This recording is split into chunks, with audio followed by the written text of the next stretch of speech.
From Portsmouth, Virginia, the New York Mets are on the air. Today, the New York Mets meet the Baltimore Orioles in their final exhibition game, brought to you by Rheingold Extra Dry and Cool Cigarettes. Well, hi, everybody. This is Bob Murphy with Lindsey Nelson and Ralph Kiner, our engineer, Pappy Durkin, all set to bring you today's game between the New York Mets and the Baltimore Orioles. You'll enjoy today's game more if you have plenty of Rheingold Extra Dry on hand. We hope you've got plenty on ice wherever you're listening along the Rheingold beach. Rheingold is as good to your taste as it is to your thirst because it's brewed extra dry. Smoother, crisper, livelier. Rheingold after Rheingold. Now we're approaching game time here in Portsmouth. A good time for you to light up a cool. Fans enjoy extra coolness you can feel in your throat. Smoke cool with a pure white filter. The weather today in Portsmouth, absolutely beautiful for the final exhibition game. Not a cloud in the sky, a brilliant blue sky, a sunny day, and the temperature in the 60s. Right now, Casey Stengel and Hank Bauer at home plate getting together with the umpires to exchange the batting order slip. The lineups and batting orders for today's game. The New York Mets, the visiting team, will have Dick Smith at first base. He will lead off. Rod Keneal in center field hitting second. Ron Hunt playing third base, batting third. Jim Hickman, the left fielder, will be the cleanup hitter. Bob Taylor behind the plate hitting number 5. Joe Christopher in right field hitting 6th. Sammy Samuel playing second base and hitting 7th. Al Moran will be at shortstop batting 8th, and on the mound hitting 9th, Tracy Stoller. In center field leading off for the Birds will be fleet-footed Jackie Brandt. Louis Aparicio, the shortstop, hitting 2nd. Big John Powell, the left fielder, hitting 3rd. Norm Seaburn, the first baseman, to hit cleanup. John Orsino behind the plate. He will hit number 5. Willie Kirkland in right field hitting 6th. Brooks Robinson, the brilliant Orioles third baseman, hitting 7th. Jerry Adair, the second baseman, batting 8th. And on the mound, hard-throwing left-hander and 20-game winner, Steve Barber. Barber pitching and hitting 9th. The batteries then for today's game. For the New York Mets, Tracy Stallard on the mound and Bob Taylor behind the plate. For the Baltimore Orioles, Steve Barber will handle the pitching and John Orsino working behind the plate. The umpires, Lou DeMuro of the American League behind the plate. Ed Sudol of the National League will be at first, and Paul Crawford of the Sally League will call the plays around third. Following today's game, the New York Mets will be flying to New York. Tomorrow, they will be given a day off by Casey Stengel as they prep for the opening of the National League season against the Philadelphia Phillies on Tuesday night. And right now, ladies and gentlemen, here in Portsmouth, which is just across the river from Norfolk, Virginia, the Marine Corps Color Guard is coming on the field, and the fans here in Portsmouth are watching today's ball game will be standing in a moment for the playing of our national anthem and a minute of silence in respect of the memory of the General of the Army, Douglas MacArthur, who went to his final resting place this morning in nearby Norfolk, Virginia. So we'll be waiting for a moment until the Marine Corps Color Guard reaches the flagpole for the ceremony. Over 300,000 people crowded the streets for the procession. The burial of General of the Army, Douglas MacArthur, who, as everyone connected with sports realizes, was such a tremendous friend of sports throughout his entire life. Following the game, the Mets will fly back to New York. They are estimated to get back to Idlewild around 7:30 this evening. They will have tomorrow off. They open the National League season on Tuesday night against the Phillies, and the pitchers in the Tuesday night opener will be Dennis Bennett for Philadelphia and Al Jackson for the New York Mets, a battle of left-handers. Bennett, an outstanding young left-hander, missed the first half of last year due to an automobile injury, but came back to pitch very well the second half of the season. Al Jackson has paced the Mets pitching staff in victories over their first 2 years of existence and has the honor of opening the season for the New York Mets on Tuesday night. The Mets and Phillies play again on Wednesday night. Next Thursday will be an off day. And then next Friday, the historic opening of beautiful new Shea Stadium, which will seat 55,300 with 96% of the seats within the foul lines and every seat an individual seat. So, weather permitting, it should be a tremendous occasion when the Mets and the Pirates open the new stadium next Friday afternoon in Flushing. By the way, on Monday, the Jamaica Chamber of Commerce will honor the New York Mets Ball Club with a parade leaving the Travelers Motel at 10:15 in the morning, parading through Flushing and Jamaica, and then a luncheon in honor of the New York Mets at the Whitman Hotel in Jamaica on Monday noon. So a lot has been planned, and everything is just about set now for the opening of the National League season. We will have the traditional early openers on Monday. Houston will be opening in Cincinnati, and the traditional early opening for the National League in Cincinnati. Right now, Steve Barber has completed his pregame warm-up tosses, and everyone now here at the ballpark is waiting for the national anthem and the tribute to General MacArthur. Here, ladies and gentlemen, our national anthem.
Thank you very much.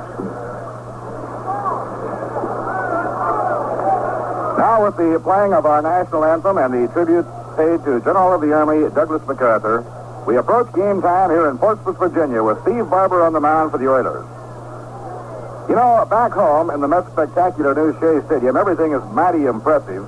Perhaps the most impressive piece of equipment is that big Rheingold scoreboard. You're going to really enjoy seeing it. You'll not only see the score, of course, exactly where the game stands, but a picture of the batter and where he stands, his average. And on the scoreboard, there's another reminder. It says, Rheingold is as good to your taste as it is to your thirst. And isn't that exactly what you want a beer to be? The secret of Rheingold is a very special way of brewing. Rheingold is brewed extra dry, smoother, crisper, livelier.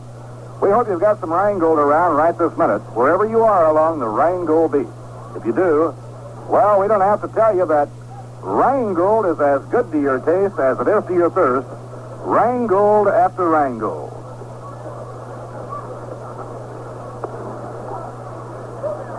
Now, hard-throwing Steve Barber, a 20-game winner with the Birds a year ago, is all set to go. And leading off in the ball game against the southpaw will be Dick Smith. Setting up the Orioles defensively, Norm Seaburn is at first, Jerry Adair at second, Louis Aparicio at short, and Brooks Robinson at third. Now Barber out of his windup, the game's first delivery, a slow grounder right back to the mound, taken by Barber. He throws to first, one away. In the outfield for the Orioles, John Powell is the left fielder, Jack Brandt in center, and around at right, Willie Kirkland. Barber pitching and Orsino behind the plate. As the ball players say when they have to go up and hit against Steve Barber, he'll put bees in your bat. He really throws hard, and he has a great sinker. Now Steve, the Tacoma Park left-hander, fires. Knee-high fastball for a call strike. Well, you can tell that the Mets home opener in Shea Stadium is just around the corner. No finer harbinger could you hope to detect than a giant Mets banner up in the top of the center field bleachers here in Portsmouth. Inside and low, 1 ball and 1 strike. Yes, sir, it's just about banner time again, and a group of youngsters here in Portsmouth have a banner that stretches, I'd say a good 40 feet long, saying, "We love the Mets." On the coaching lines for the New York Mets, Wes Westrom at first base and Don Hefner at third. Now Keneal cocks the bat, leans in and takes it outside, 2-1. Casey getting his ball club tomorrow off after the long spring training grind. Probable workout on Monday, and then the opening game Tuesday night with Jackson pitching against Dennis Bennett. 2-1 delivery. Ground ball bounced on the right side of the diamond. Jerry Adair is up with it, throws on to Sebring, 2 down. Anytime Barber has that good sinker ball going, you can tell right off the bat because what comes off the bat are ground balls. Now 2 outs and nobody on. Well, we're delighted to have our statistician Matt Winnick in our broadcasting booth today. Matt again this year will be with us game in and game out, home and away, night and day across the land, chronicling the facts and figures of the New York Mets.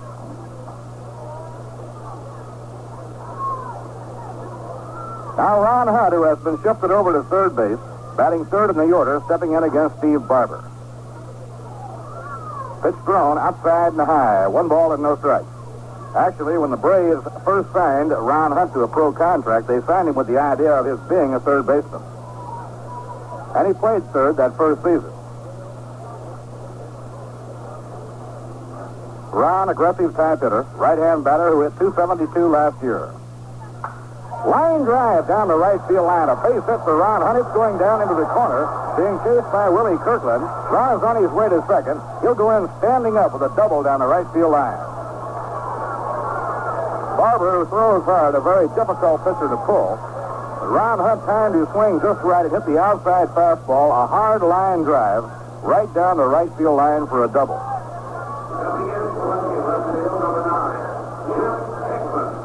Now here is Jim Hickman. While the New York Mets will open the National League season Tuesday night against the Phillies, the Orioles will be opening their American League season against the White Sox in Chicago.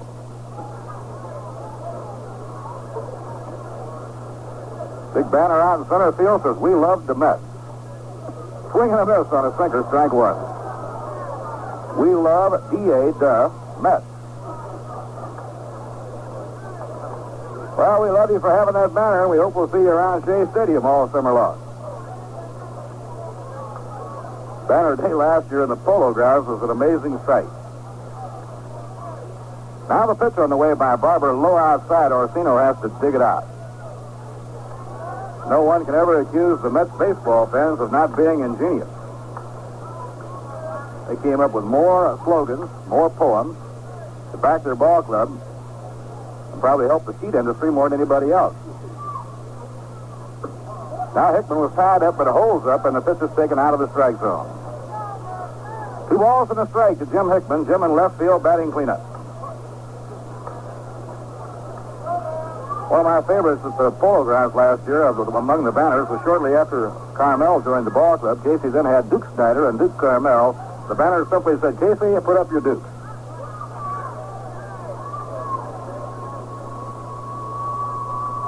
Ron Hunt is on second base, 2 men down. Now Barber off the stretch. Down comes the left arm, foul ball. He tried to hold up on the swing and fouled it away. So the count is even at 2 balls and 2 strikes. Next Friday at Shea Stadium, Guy Lombardo and his Royal Canadians will provide the pregame musical entertainment. When the time arrives for the singing of the national anthem, that magnificent Metropolitan Opera star Robert Merrill will sing the anthem.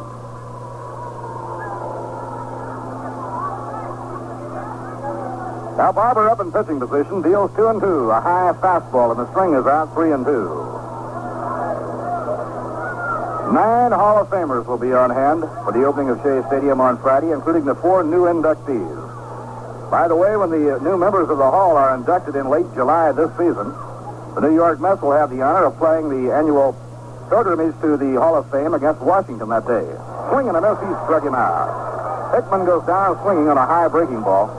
No runs, one hit, no errors, and one left on. Now the score in the middle of the first, the Mets nothing, and the Birds are coming to bat. Last half of the first inning here in Portsmouth. On the mound for the New York Mets, Tracy Stallard, Bob Taylor behind the plate. Setting up New York defensively, Dick Smith will be at first.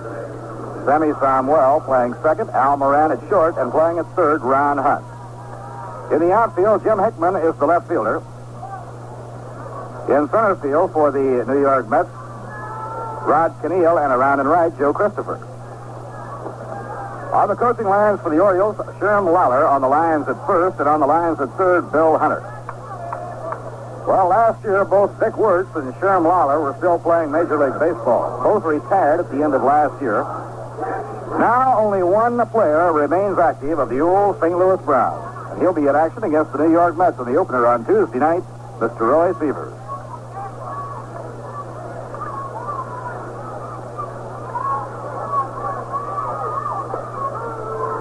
Breaking ball on the outside corner. Don Larson would have to go into that category, I beg your pardon. Larson still working as a bullpen pitcher for Alvin Dark and the San Francisco Giants. Here's the pitch on the way. He holds up on a slow breaking ball that's outside. 1 ball and 1 strike. Brad having a good spring, batting at .316. He's an exciting ball player. He hits the ball through an infield about as fast as anybody in the majors. Foul ball off to the right, no play.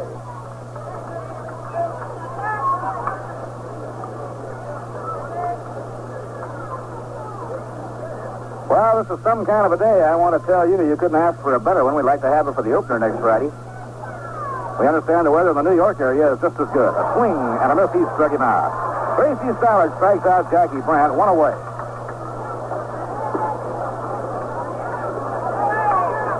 One of the most impressive things about Stallard this spring has been the psychological development, the mental improvement, so to speak, the confidence that Stallard has gained.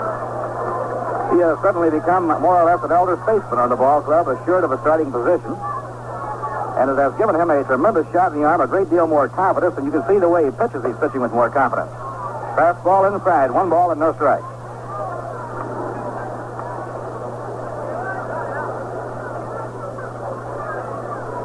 Little Louis Aparicio, speedy right-hand hitter waiting. Strike on the outside corner, 1 ball and 1 strike. For the last 8 years, Little Louis has led the American League in stolen bases. For the Birds, he pilfered 40 a year ago. Ron Hunt placed him in close at third, even with the bag wide of the line. Shortening up the stride on the left side of the diamond is Al Moran. A line drive, base hit, ripped down the left field line by Aparicio. Little Louis around first. He'll hold there as Hickman takes the ball back in. He strung that one. Hard line drive beyond the reach of Hunt and on into left field. That brings up Johnny Bug Powell. Powell has hit 6 home runs this spring. As they say, he is big enough to go bear hunting with a buggy whip. He checked into spring camp weighing 251 pounds, but Hank Bauer has him melted down to about 234 now. Now the stretch by Tracy, and he steps up. This fellow is just big and strong. Reminds you a great deal when he hits of Johnny Myers. Inside and low, 1 ball and no strikes. Last year, at the age of 22, he led the Orioles in the power department, home runs and runs batted in.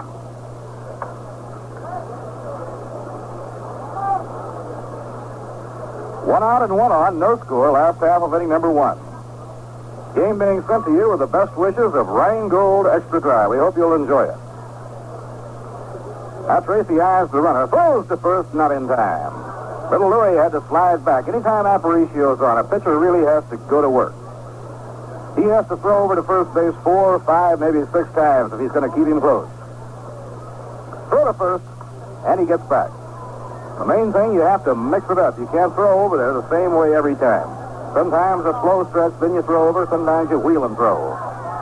Way inside, and he goes behind on the count, 2 balls and no strikes.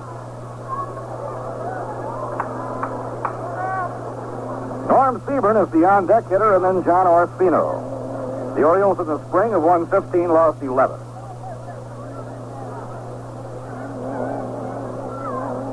Two-0 delivery. An off-speed pitch that is fouled off the bat handle and the count 2-1. For the Orioles, they'll be opening Memorial Stadium in Baltimore after their opener in Chicago. They come back home to have a weekend series against the New York Yankees.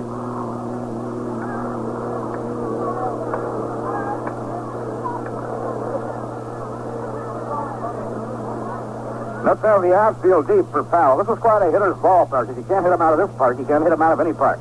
A throw to first. Close, but he's back. Down the right field line for the left-hand hitters is only 315 feet, and the ballpark really carries. The ball really carries in this park. Down the left field line, 330. Slider on the inside corner, a good one by Stoller. 2 balls and 2 strikes.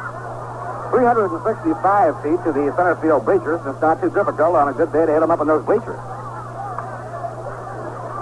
Last year, when the Mets played here in Portsmouth, Eddie Cranepool really put the frosting on the cake of an outstanding spring and nailed down an opening day job by hitting 3 home runs. 2 off Robin Roberts and 1 off Stu Miller. The 2-2 delivery with the runner going is fouled off the end of the bat and no play.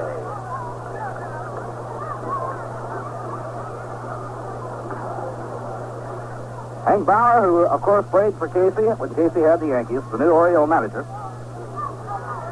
And he has as his coaches Sherm Waller, Billy Hunter, Gene Woodling, and his pitching coach is Harry the Cat Burkeen. The Cat has been in Baltimore through the reigns of Paul Richards, Billy Hitchcock, and now Hank Bauer. Swing and a miss, he struck him out. Stoller strikes out Powell. He got him with a high hard one. Now 2 outs and 1 on. Norm Seaburn coming on to hit. Norm hitting .276 for the spring. He came to the Orioles in the swap with Kansas City for Jim Gentile.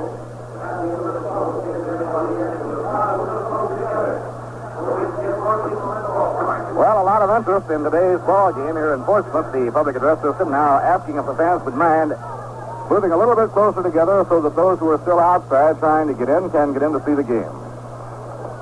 Breaking ball over at the knees, a call strike on Norm Seaburn. Well, in one respect, we'll be driving back home following today's game. Our timing was a little bit off. They are building probably the world's longest tunnel and bridge and causeway going across the Chesapeake Bay. A span of over 17 miles is going to open next Wednesday. We had thought we would be able to drive through going home tonight, but we'd have to hang around till Wednesday, and I don't want to miss that opener in Philadelphia.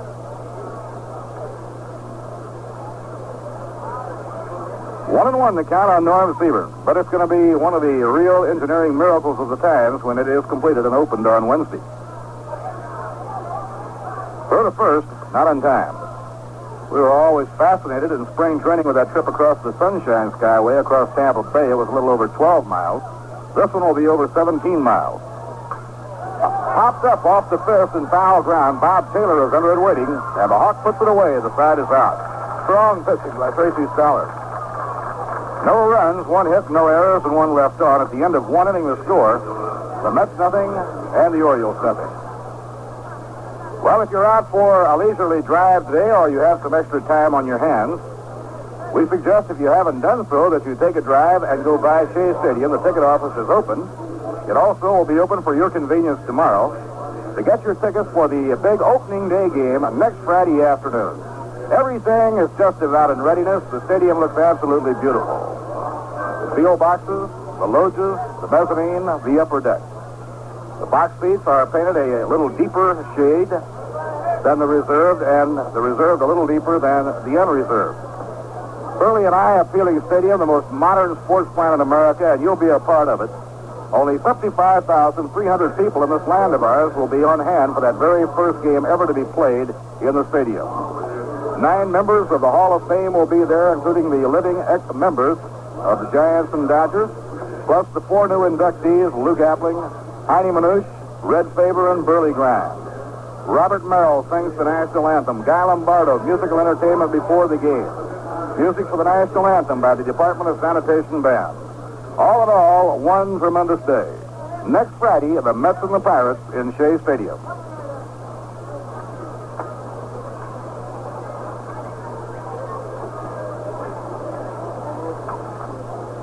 Now with Barber on the mound, Hawk Taylor is up for the Mets as the game moves into the second inning.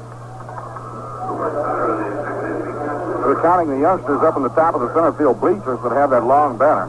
Fastball over for a call strike. There are 7 of them. They have a banner and they stretch it out. It goes maybe 30 or 40 feet saying, "We love the Mets." And a minute ago, they had that familiar cry of the last 2 years, "Let's go Mets." Barber with a 1-strike count, winds and pitches. Ground ball hit down to third, fielded by Brooks Robinson. He strides and throws, and they have him by 2 running strides. 1 away, nobody on. On to hit now, the right fielder, Joe Christopher.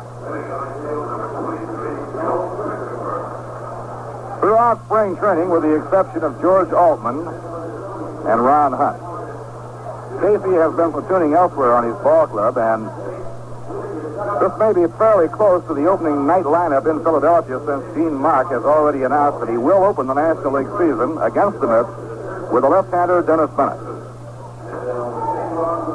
Here's the pitch on the way. It's over at the knees for a called strike.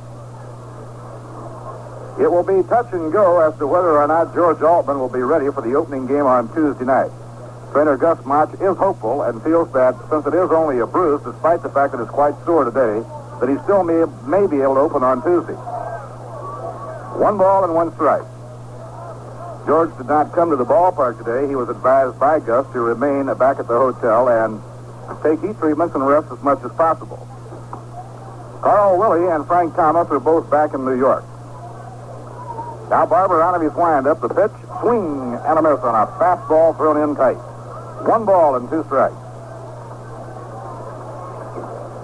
Now Jack Fisher is starting to warm up easily in the bullpen. Casey wants to give Stallard, Fisher, and Bernard all some work. Final tune-up work in this ball game today. Outside and high. For Hank Bauer, his pitching plans are quite different because he is not planning to use Barber until the opener at home in Baltimore against the Yankees next Friday. And since Barber will not be pitching then until next Friday, he may have him go as far as 7 innings. Whereas Fisher and Stallard figure to work games 2 and 3 for the Mets. Line drive, base hit through the hole going to right field. That's base hit number 2. Both have been to right field by right-hand hitters, and it brings up Sammy Samuel.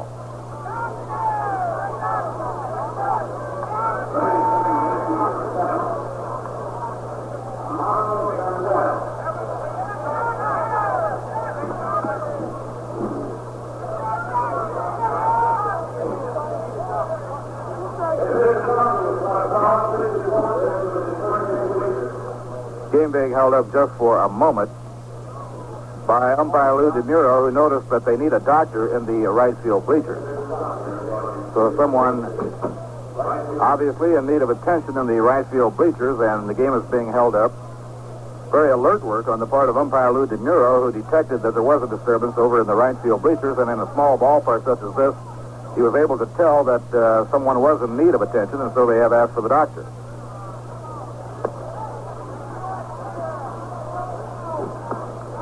Real good crowd on a perfect day for a ball game.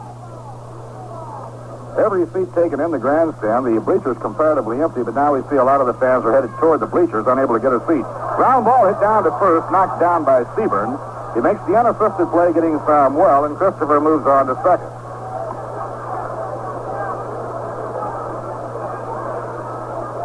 Now there are 2 away here on the top of the second. Al Moran comes up.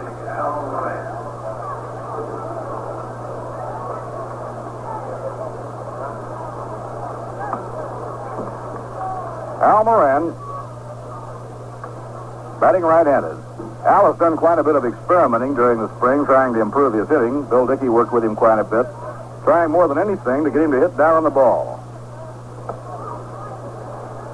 Al Barber up in pitching position. Delivers outside and high. One of the great hitters in the history of the game, Paul Wainer.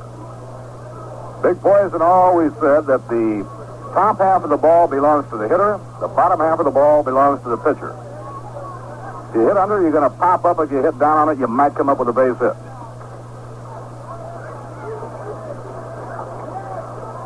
Now Barber makes the stop, then delivers to Moran. Over on the outside corner at the knees for a strike. 1 ball and 1 strike.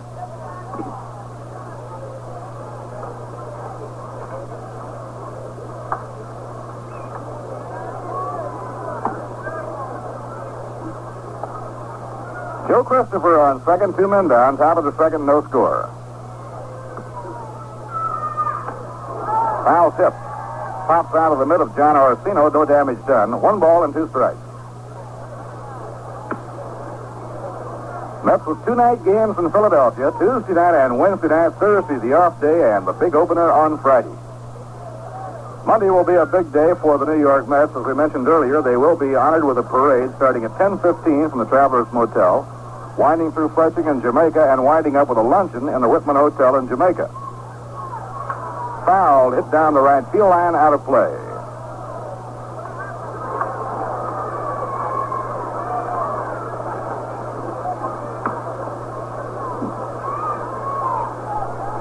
Very handsome, hard-throwing young right-hander that means so much to the Baltimore Orioles. Chuck Estrada made the catch on that one over the bullpen. Talking to Jack Fisher about Estrada, they were very close friends when Jack was with the Orioles, and he says that Estrada says he no longer, and for the first time in over a year, does not feel pain when he throws. He's been throwing hard. The 1-2 pitch, outside and high. Did you notice where the St. Louis Cardinals are leaving Ray Washburn with their Jacksonville Farm Club in order that they can keep him out of the cold weather and not run the risk of him re-injuring that arm in the first couple of weeks of the season? Also give him a chance to strengthen his arm in the sunshine before coming up to join St. Louis. The 2-2 delivery. Swing and a Murphy struck him out with a sinker down around the ankle. Side retired, no runs, 1 hit, no errors, and 1 left. At the end of an inning and a half, the score in Portsmouth, the New York Mets nothing and the Baltimore Orioles nothing.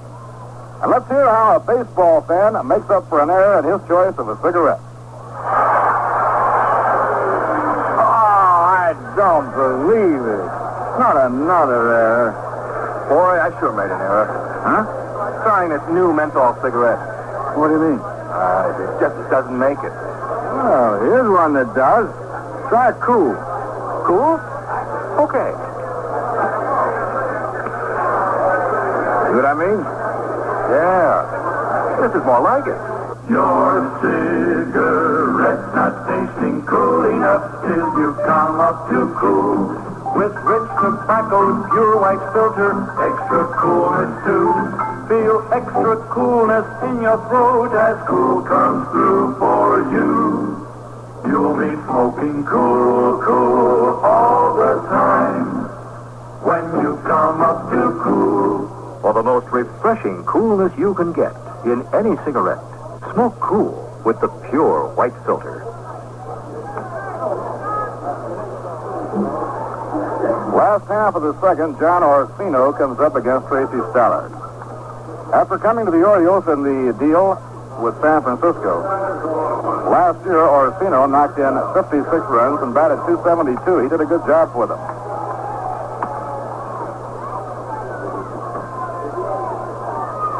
John Orsino, right-hand hitter out of Teaneck, New Jersey.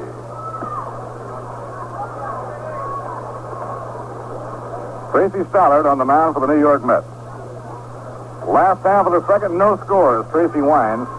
The pitch breaks too far outside. 1 ball and no strikes.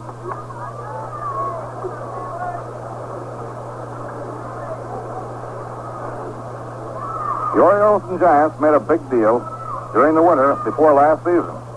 Breaking ball, and he lays off. 2 balls and no strikes. Stu Miller and Mike McCormick, along with John Orsino, came to the Birds for Billy Heft, Jack Fisher, now with the Mets, and Jim Coker. All 3 of those players, Billy Heft, Jack Fisher, and Jim Coker, have now gone to other ball clubs. Inside. Ball 3, it's 3-0. Coker has just gone in a deal involving the Los Angeles Dodgers.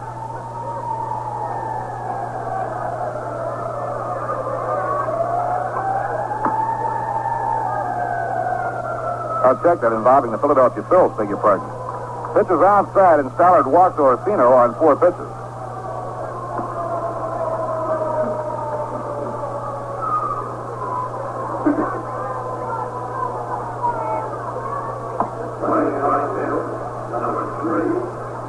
Now the right fielder, Willie Kirkland, hitting for the first time. Willie, during the spring, hitting .227.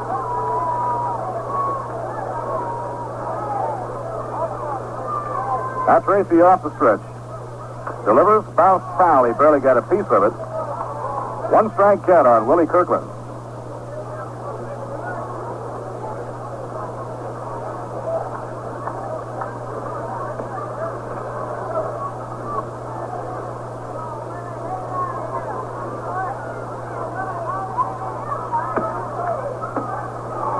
Outside and high.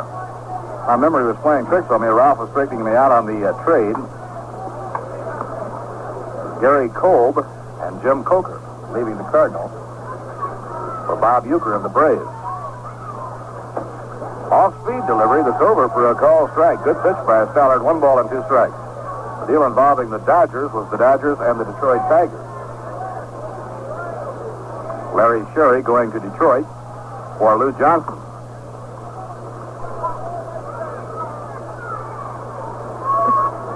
Now Tracy up in pitching position. The 1-2 delivery. A drive in the air, thinking rapidly in short center field. It's a base hit. Played on the hop by Rod Keneal. And now the Birds have runners on first and second, nobody out. Right here we pause for station identification. This is the New York Mets Baseball Network. WGY and WGFM Schenectady. On the beautiful 10 New York, 10:50. Bob Murphy with Ralph Kiner and Lindsey Nelson from Portsmouth, Virginia. Now Brooks Robinson is up with runners on first and second, nobody out. The Mets here will be defensing against the possibility of a bunt. Jerry Adair is the on-deck batter, and then Steve Barber. Now Tracy off the stretch. Delivers just inside. 1 ball and no strike.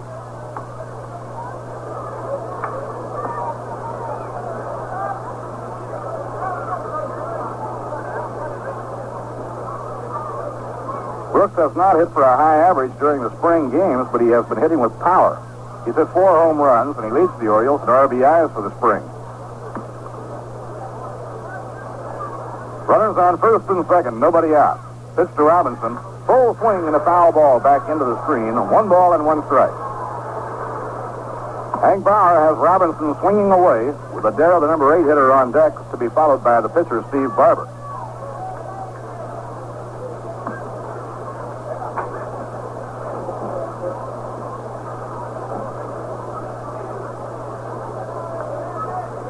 Tracy slowing himself down a little bit, trying to pitch out of a jam here in the second. The Birds have the table set, 2 on and nobody out. Here's the pitch on the way. Inside and high, 2 balls and a strike.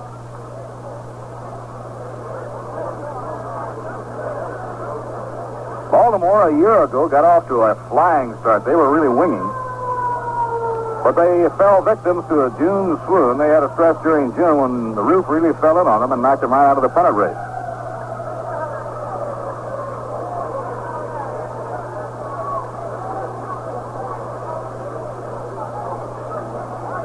Two and 1 on Brooks Robinson. The lead runner on second is John Orsino. Willie Kirkland is on first. Now the pitch thrown. Line drive hit hard down the left field line, a base hit. Hickman racing over to the line to play it around third, heading in. The score is John Orsino, and the Birds lead 1-0 on the run-scoring single to left by Brooks Robinson. Willie Kirkland goes from first to third.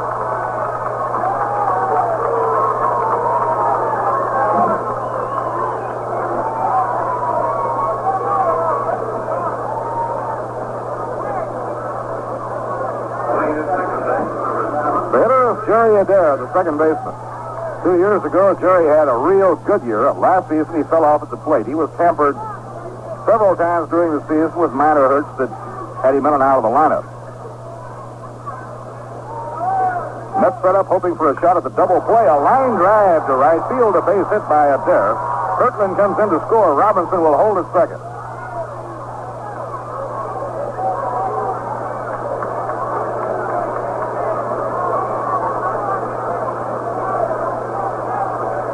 Orioles 2 and the Mets nothing on the single to right by Jerry Adair.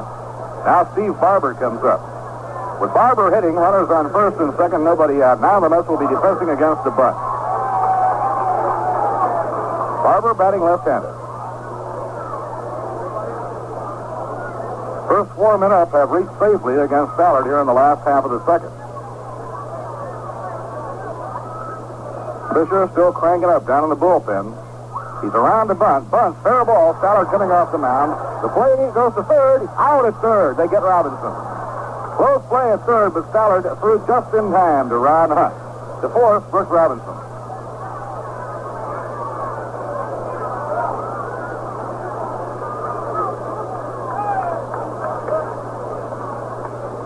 Now runners on first and second, one man down. Top of the batting order for the center fielder, Jackie Brandt.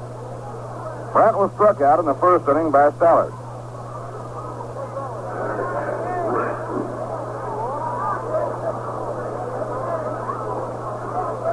Baltimore 2, New York nothing, last half of the second. Tracy walked the first man up, John Orsino. Willie Kirkland singled to center with a sinker off the end of the bat. Now the pitch on the way. Slider on the outside corner, a strike.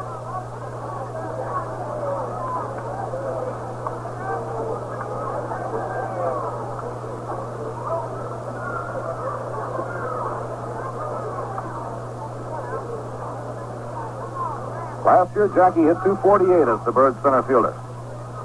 Ground ball wrapped to shortstop. Moran to Cromwell. There's one on to first. Double play and the side is out. Baltimore, 2 runs on 3 hits, no errors, and 1 left in the last of the second. Now at the end of 2 innings, the score, the Orioles 2 and the New York Mets, nothing. Well, for those of you who are making your ticket plans now, not only for opening day, but all the home games of the New York Mets in beautiful New Shea Stadium, we'd like to remind you that again of this year, for your convenience, in Midtown Manhattan, ticket outlets are located at Grand Central Station near the foot of the 42nd Street Vanderbilt ramp, the Long Island waiting room of Penn Station. The ticket office will be open today and tomorrow for your convenience at Shea Stadium. And also this year, a brand new ticket outlet for those who live near the Nassau-Suffolk County line. The ticket outlet is located in Macy's in the Walt Whitman Shopping Center in Huntington. Remember, too, you may order your tickets by mail. Simply address your correspondence to Ticket Manager. The New York Mets, Shea Stadium, Flushing, New York. We'll be looking for you on Friday for the opener of the beautiful stadium. Right here we go along to the third inning with Steve Barber pitching for the Orioles against the New York Mets. And all set now to follow the action for you, Ralph Kiner. Thank you, Bob, and once again, hello, everybody. Steve Barber going for the Orioles has worked through 2 innings. He has given up no runs, allowed 2 hits, struck out 2, and walked none. Steve will pitch against here in the top of the third. The pitcher, Tracy Stallard, who is scheduled up, but we'll have a pinch hitter for him, and then Dick Smith and Rod Cannell. It's going to be Larry Elliott pinch hitting for Tracy Stallard.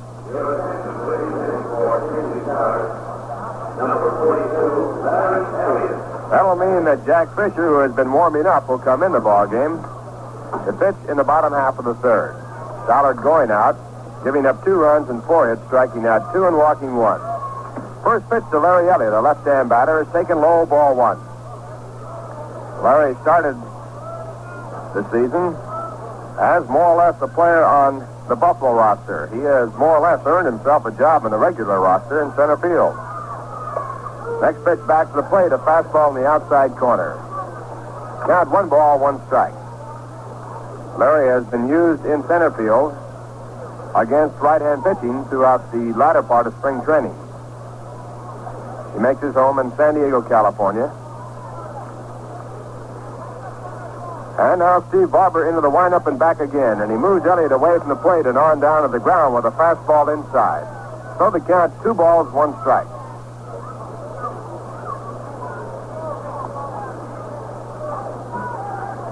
Barber wearing number 13 in his uniform, one of the few pitchers in baseball to do so, and that is the number of losses he had last year. And his pitch came back, and it was hit slowly on a check swing down the third. Robinson picks it up, flips quickly to first base for the out. 1 man out here in the top of the third. Score is 2-0 in favor of the Baltimore Orioles, and the batter will be Dick Smith. Dick's the leadoff batter for the Mets. Up for the second time. His first time up, he bounced back to the mound in the very first pitch of the ball game.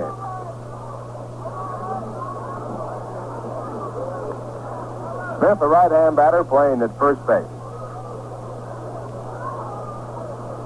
And now the left-hander to work against Smith with a breaking pitch, a fast slider that's in on the inside corner, strike one.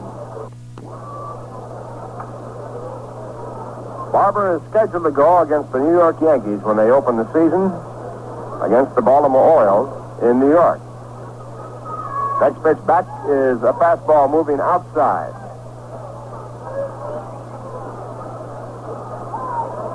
One ball, one strike. That game will be in Baltimore.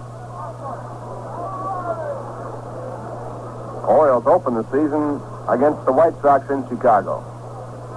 Now the 1-1 pitch. Foul down the right field line. No chance for a play. It goes as a long strike. Mets, of course, open their season against the Philadelphia Phillies the 14th on Tuesday night. They play on Wednesday night also. Open at home on Friday afternoon at Shea Stadium.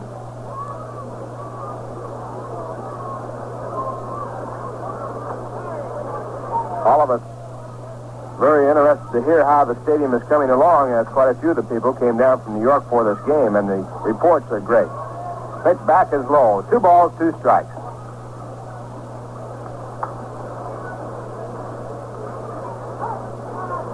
Playing field condition supposedly in perfect shape, and that's understandable as the Mets have the top groundskeeper in baseball.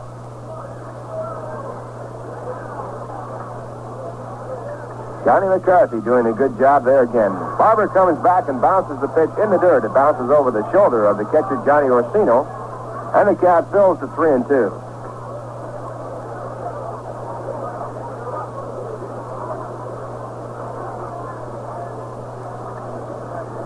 Conference at the mound by Steve Barber and Johnny Orsino. Orsino, if you remember, had something happen to him last year that should happen to every hitter. He had 5 consecutive home runs in spring training. They didn't come all in one game, but he still had 5 in a row. That's something that's rather unusual, to say the least. This spring, he hasn't been quite that fortunate. Now 3-2. It's Barber back again, and he misses outside, ball 4. So Steve walks his first man here in the top of the third. Orioles lead 2-0, 1 out. That'll bring up Rod Keneal, who bounced to second base his first time up. Rod playing in center field, batting from the right-hand side.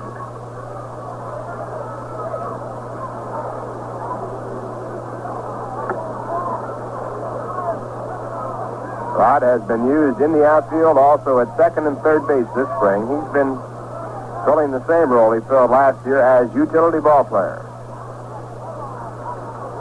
And his first pitch is hit off the handle and foul into the stands along the right field side. Strike 1.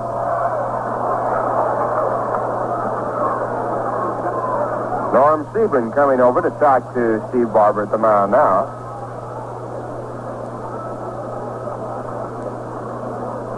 Norm has sort of followed Hank Bauer, the manager of the Baltimore Orioles, around. He went from the Yankees with Bauer to Kansas City on a trade. And when Bauer moved from Kansas City to the Orioles as a coach and then later on became manager, he got Sebring right over with him. 1 strike count to Rod Keneal. The score 2-0 Orioles lead with 1 out in the top of the third. Runner at first base, and the pitch is swung on. A slider, a hard swing by Rod Keneal. He didn't get it. Strike 2. Barber has a very, very good slider and a very good fastball. Fastball sinks and moves away from a right-hand batter. Slider, of course, moving right in the hand. He likes to work the slider inside, the fastball outside, the right-hander. Now 2 strikes. He comes in again with the slider down low around the knees, and Keneal strikes out. That is the 3rd strikeout for Steve Barber. He now has 2 out here in the 3rd. And it brings up Ron Hunt, who doubled down the right field line his first time up. Ron and Joe Christopher with the 2 hits in the ball game by the Mets.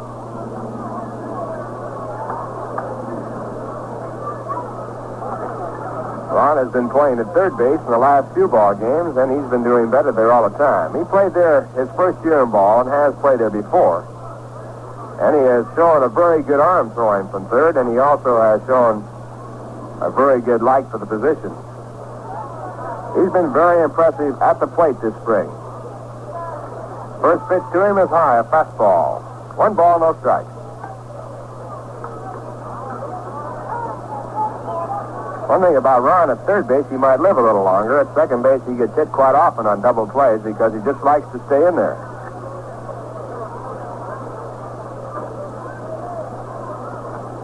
Now the 1-0 delivery with the runner going is taken inside. The throw down to second, not in time. And a stolen base for Dick Smith, and he stole it all the way. It wasn't even close.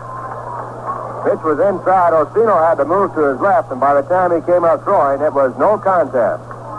So the Mets now have their second runner at second base with 2 out here in the top of the third.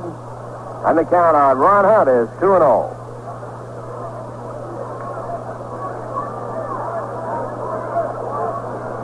For big men, Smith can fly down the line. Hunt stepping out of the batter's box. Time called by home plate umpire Lou De Niro.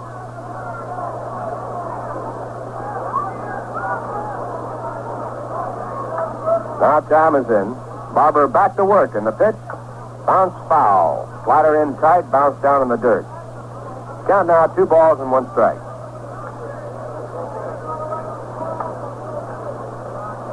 Final game of the spring for the Mets. Their 28th of the spring training season.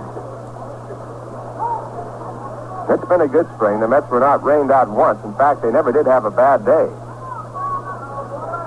2 balls, 1 strike. The pitch by Barber back to Hunt. Taken high and outside, ball 3. So Ron has the count his favor. 3 balls and 1 strike with Jim Hickman on deck. Hasn't been a good spring for the Mets as far as injuries. They've had 3 players receive broken bones: Al Jackson, Choo-Choo Coleman, and Carl Willie. Then they've had injuries to Altman, Hickman, Thomas, and Powell. Next pitch is low and inside, ball 4, and Barber walks his second man. Dick Smith on at second base as a result of a walk and a stolen base, and now Ron Hunt at first.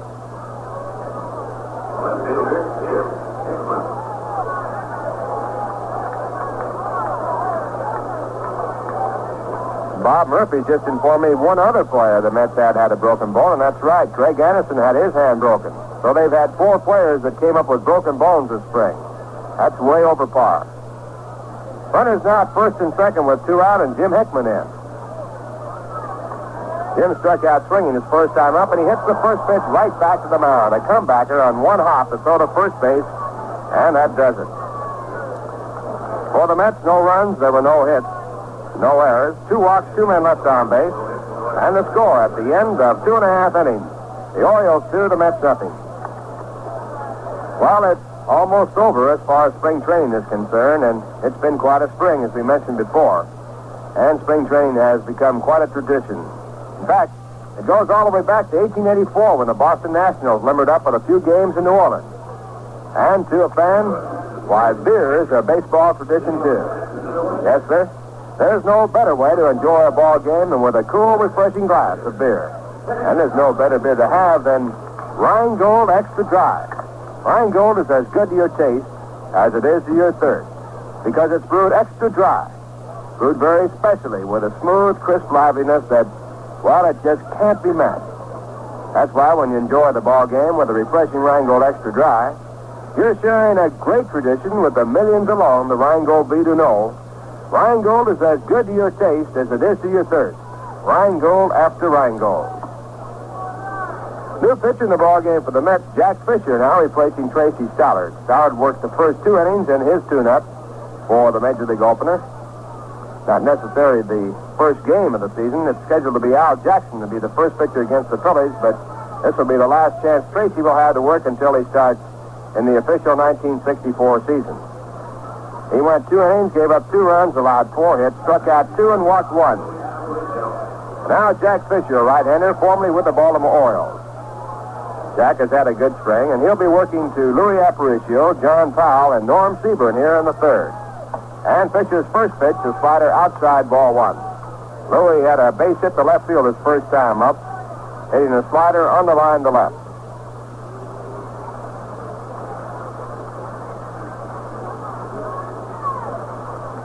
Fisher, a right-hander, back to Aparicio, and there's one popped up in foul territory in the first base side. Smith is running down after it, and he can't get to it. He was fighting the sun all the way and had trouble finding the ball in spite of the fact that he had his glasses down. Pretty tough chance for first baseman Dick Smith. No error on the play. And Aparicio now with the count at 1 ball and 1 strike.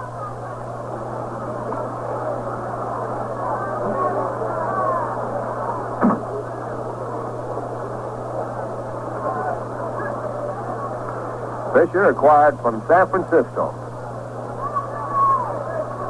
Basically a breaking ball pitcher. He likes to work the spots, not exceptionally fast. Uses a slider quite often, also throws the slip pitch. Now he sets, and the 1-1 pitch is the slip pitch. It's low in the dirt. 2 balls, 1 strike. The Orioles with 2 runs in the second inning. A walk to John Osino. A single by Willie Kirkland, a single by Brooks Robinson to drive in the run, and a single by Jerry Adair to drive in the run, leading the ball game 2-0.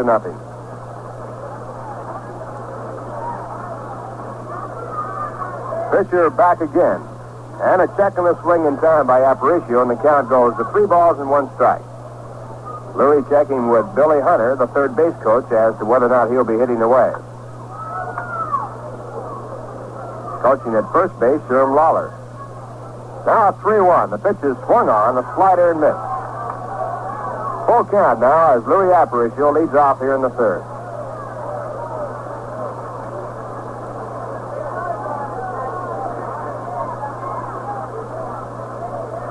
Fisher into the windup, and here's the pitch.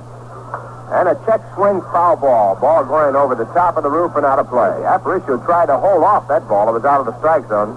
Couldn't keep the bat off the ball, and he gets the count to remain at 3-2. Louis last year led the American League in stolen bases with 40. That tied him with Maury Wills for the Major League League. Now again at 3-2. And the pitch is bounced in the hole, dug out by Ron Hunt. He goes across with a good throw. Out number 1. That'll bring up John Boog Powell. Big, strong left fielder. And this part got to be built to order for him. It's 315 down the right field line, 365 in center field. He looks like a very menacing batter in the batter's box with that big size. He weighs about 230. Struck out swinging his first time up. Tracy Stallard got him on a fastball, and he takes the fastball high, ball 1.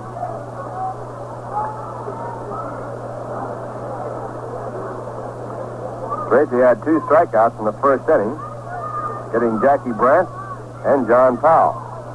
But now Jack Fisher has replaced him, and there's a ball hit softly down the short right off the handle. Picked up by Al Moran, and the throw to first base to Dick Smith brings about out number 2. Powell is jammed with a slider right on the fifth. So with 2 down, Norm Sebring will give it a try. Norm fouled out his first time up. He is 0 for 1. Left-hand batting first baseman.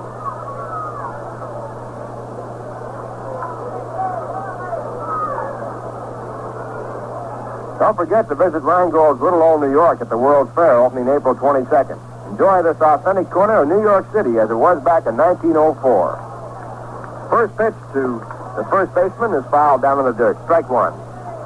Jack Fisher with a slider in tight, right on the hands of the left-hand batter.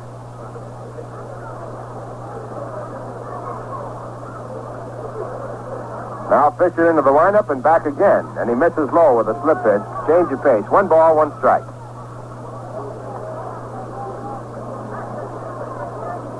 Well, Casey did it again last night. He was on, and he was really on. Now the 1-1 pitch. A swing and a change of pace. A good slip pitch. Strike 2. Casey said no speeches now as he went to a banquet that was staged by the Portsmouth Ball Club here. Then he got up and talked for about 29 minutes, and he had everybody in the aisle.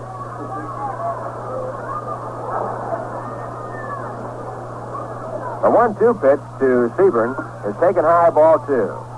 He was really putting it on for his former teammate and very close friend, Al Lopez, who was there, the manager of the Chicago White Sox. Also Tony Cuccinella, who coaches for the White Sox, and also a player who had played for him. And he was funny. Now 2-2, the pitch is hit foul down the line. Count holds at 2 balls and 2 strikes with 2 out in the bottom half of the third. The Orioles lead 2-0.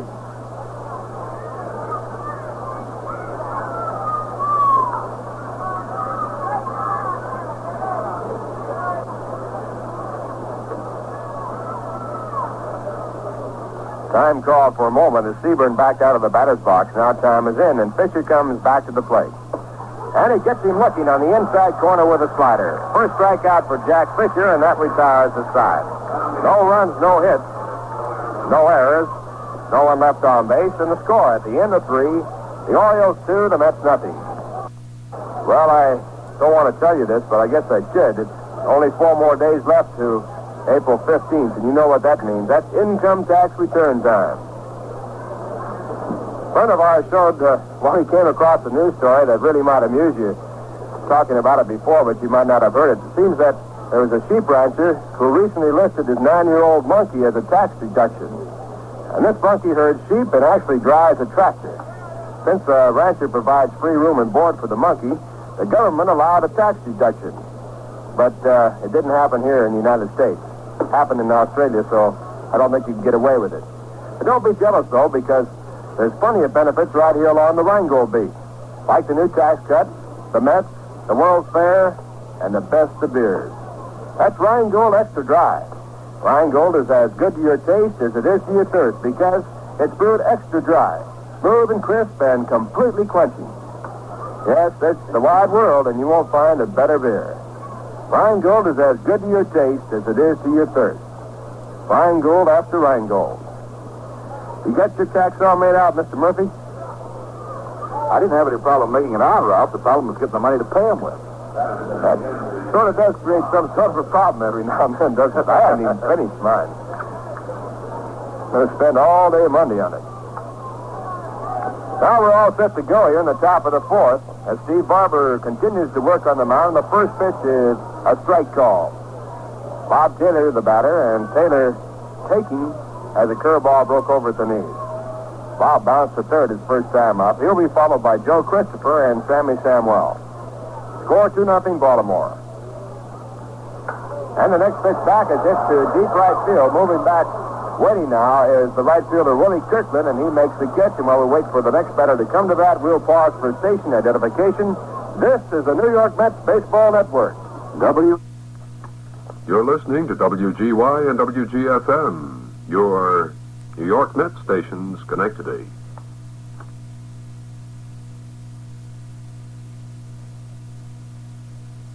Along with Bob Murphy and Lindsey Nelson from Portsmouth, Virginia. The Mets playing their last game of the season, the spring training season.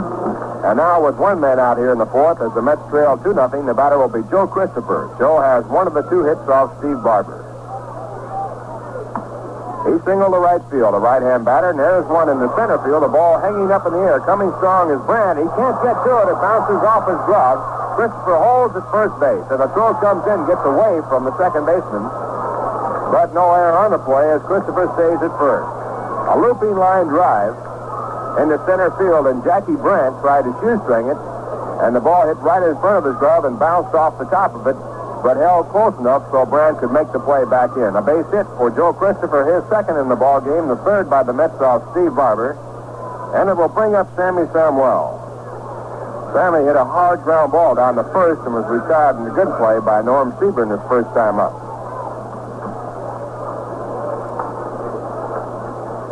Right-hand batter playing at second base, and the first pitch is taken outside, a fastball. 1 ball, no strikes. Larry Bernard warming up in the bullpen for the Mets. Casey, on the bench today, said there's a good chance that Bernard might become a starting pitcher. And the next pitch that is thrown to Samuel is fouled out of play. 1 ball, 1 strike. He said it with some reservation, though, because he said, now what happens if he starts in the ball game and I need somebody to come in to relieve him? Then I got nobody to go to. That means that he likes Bernard as his number 1 relief pitcher, too. 2-0 game, Baltimore. Here's the pitch to Samuel, and bounced back through the mound. Backhanded by Adair. He goes over to the bag, then throws to first base, and the play at first base is in time. Also, Adair did step on at second base, so it's a double play.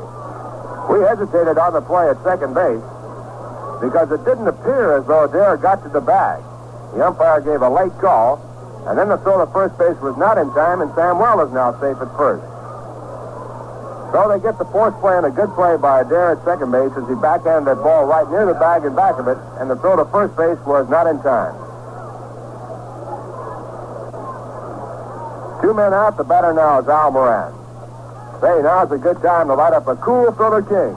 Get the most refreshing coolness in cigarette smoking today.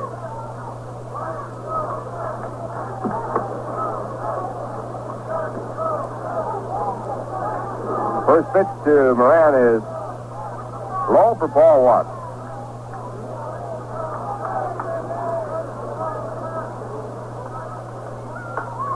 Next pitch back is looped into center field. Brad is moving to his left, and he makes the catch to retire the side. In the inning for the Mets, no runs. They had 1 hit. Orioles made no errors. 1 man was left on base. The score at the end of 3.5. The Mets trail by a 2-0 score. The Orioles out in front. Let's listen while a baseball fan learns about a cigarette that makes a hit every time. Another pop-up. We haven't had a hit all day. Yeah, and this cigarette's no hit with me. What's the matter? Oh, lost their taste lately. Well, here, Joe. Have a cool. Cool? I think you'll like them. See what I mean? Yeah, not bad. Not bad at all. Your cigarette's not tasting cool enough till you come up to cool. With rich tobacco's pure white filter, extra coolness too. Feel extra coolness in your throat as cool comes through for you.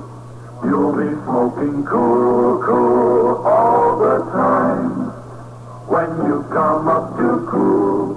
For the most refreshing coolness you can get in any cigarette, smoke cool with the pure white filter.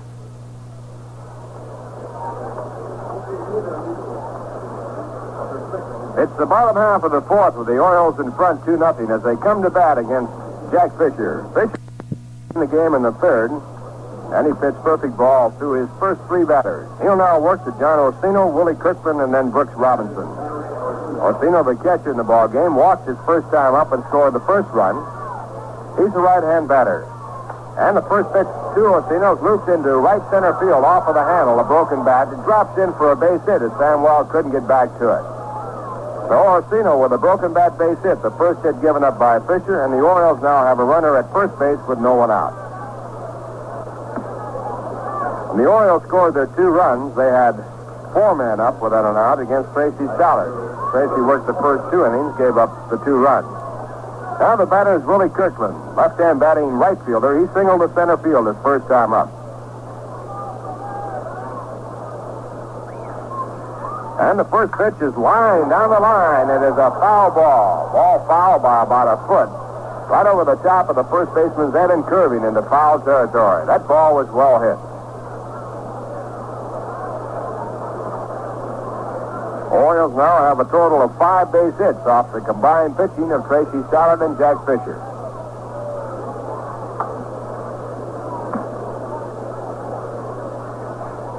Willie Kirkland back in the batter's box. He started his career with the Giants. And now the next pitch is a fastball. It's high. 1 ball, 1 strike. For the Mets, they have Dick Smith at first base, Sammy Samuel at second, Al Moran at short, and Ron Hunt at third base. This could be their starting infield on opening night, Tuesday night against Philadelphia. Next pitch back by Fisher, a changeup. It's outside, ball 2. In the outfield, it's Jim Hickman in left field, Rod Keneal in center field, and Joe Christopher in right. George Altman was not even brought out to the ballpark. He has an injured muscle in his shoulder, and he has remained back at the hotel to get heat treatment in order to get him ready for opening day. Pitch back is hit foul. Ball going out of play. Count now 1 ball, 2 strikes.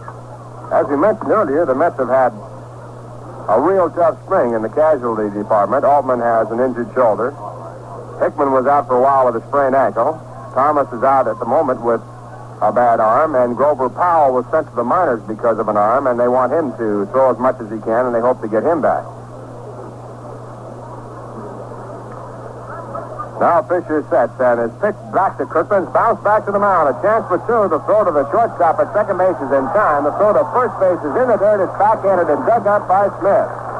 So the Mets have turned in their second double play, and that one a quick one. 1-6-3 if you're scoring. And now with two out, the batter will be Brooks Robinson.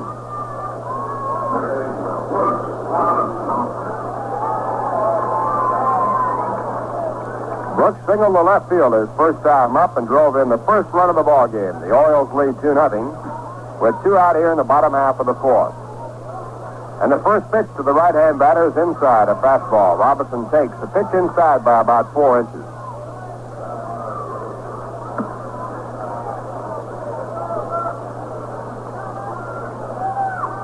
At 1-0, the right-hander comes back with a changeup inside, ball 2. 2 balls, no strikes. Hawk Taylor, the catcher for the Mets, with a slight argument on that last call by Lou DeMiro, American League umpire.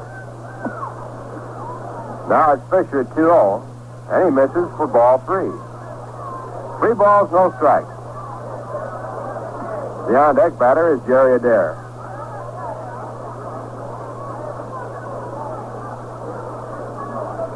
.3-0 pitch. A called strike, a fastball in the outside corner.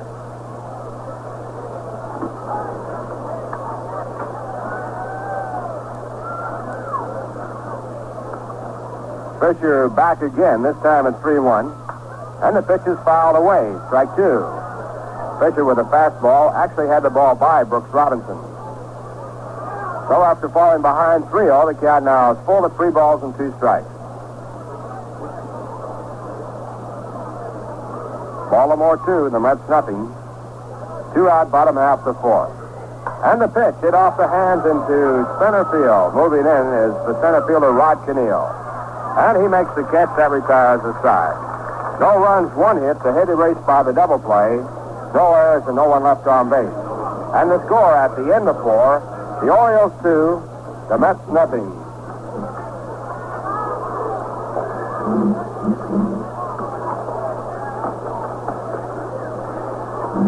On opening day, next Friday, when the New York Mets meet the Pittsburgh Pirates, 9 members of the Hall of Fame will be on hand. The 4 new members of the Baseball Hall of Fame will be inducted in late July at Cooperstown, Red Faber and Burley Grimes. Old aches and pains, the great White Sox shortstop, Luke Appling, and one of the great hitters of our times, Heine Manuch. Also to be there at Shea Stadium on Friday will be the old Flash, Frankie Frisch, Zach Wheat and Max Carey, King Carl Hubble, and Bill Terry.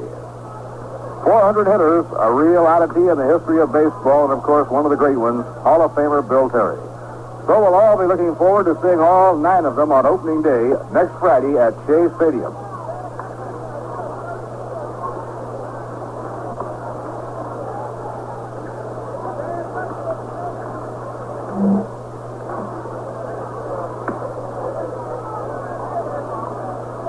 Now Jack Fisher is due to lead off in the 5th inning, but Jack has worked his 2-inning stint. And Johnny Stevenson is coming out to hit for him. This is the final exhibition ball game in case he wants to give the pitchers that'll be going early in the National League pennant fight for the Mets a final tune-up. So here's young Johnny Stevenson, who's had less than 1 full year of baseball on his way north with the New York Mets. Pitch is over for a call strike. He's quite a handy man. He's a catcher by trade. But when he got hurt last year, when he broke a finger, then he went to the outfield and he developed into quite a defensive outfielder, and now the Mets are working him out at third base. The left-hand hitter swings and misses, strike 2. Casey and the coaches have really liked what they have seen of young John Stevenson. Last year, his first year in baseball, and actually only a half year, he was at Auburn where he hit .261. A foul ball wafted back upstairs and out of play. But actually, Johnny Stevenson, I should say, beg your pardon, was hitting .342 when he suffered the broken finger behind the bat. In order to help the ball club, as soon as he could with his hand in his punter, he went to the outfield. He attended William Carey College in Hattiesburg, Mississippi.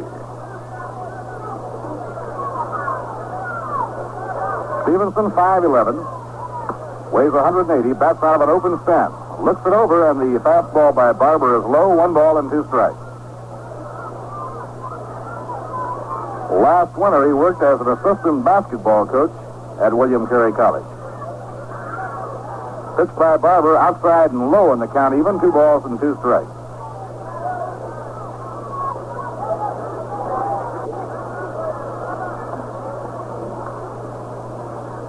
So John Stevenson, starting his second, or rather actually his first full year in pro ball, his second year, is on his way north with the Mets. A ground ball lashed on the right side of the diamond, fielded by Jerry Adair. Adair across to Norm Seaburn, 1 away in the 5th inning. 1 away and nobody on, top of the 5th. Now the leadoff hitter, Dick Smith. Dick has grounded out, drawn a walk, and stolen a base.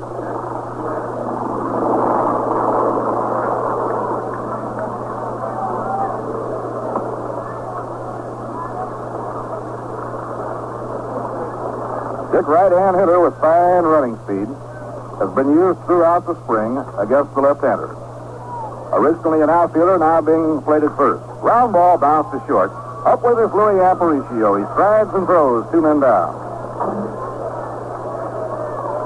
Barber has that good sinking fastball working for him, and the Mets are hitting the ball on the ground. He turns that sinker over, and it sinks so much that when you see it from up in the stands, it looks more like a curveball than a fastball. Rod Cannell, the hitter, Rod has grounded out and struck out. Rod is 0 for 2. Inside of the knees, 1 ball and no strikes.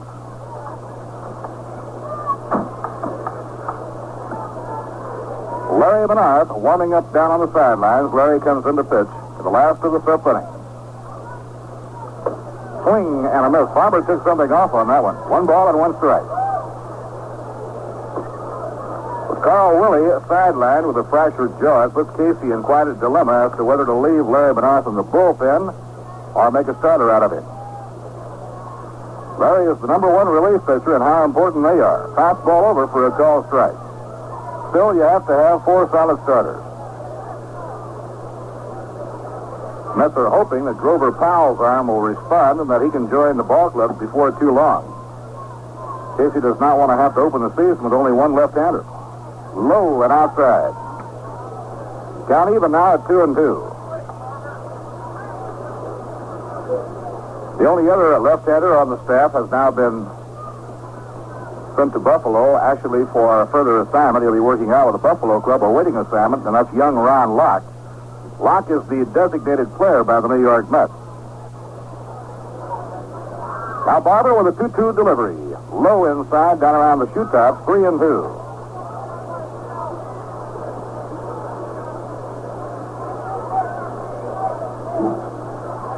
Johnny Stevenson, a first-year player, but he's coming north with the ball club. Now the pitch underway. Ground ball hit down the first baseline. Foul, no play. And so, too, is hard-throwing young right-hander Jerry Hensley. Although Jerry didn't get in a ball game as a pitcher last year, nonetheless, he was on the roster of the Kingston Ball Club in the Pirate system.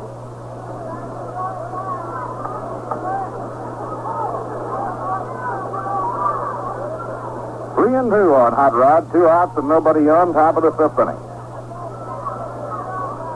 Barber, the flamethrower from Tacoma Park, winds and pitches. Wafted foul off to the right, no play. Count remains 3-2. Steve Barber, one of the few pitchers in the history of this game to make the jump from Class D to the Major League. From a losing season in Class D, he jumped all the way to the American League and made his first year a winning year. He won 10 and lost 7. Now Barber over the head. Down comes the arm. And it's popped up towards short right field. Maybe tough to reach. Kirkland going for it. So is Seaburn. And it's Seaburn who makes the catch and fouls around to retire the side. Good play by Norm Seaburn. He had to take that one over his shoulder. Side retired. No runs, no hits, no errors, and none left on. So we've come halfway at the end of 4.5 to score here in Portsmouth. The Baltimore Orioles 2 and the New York Mets nothing.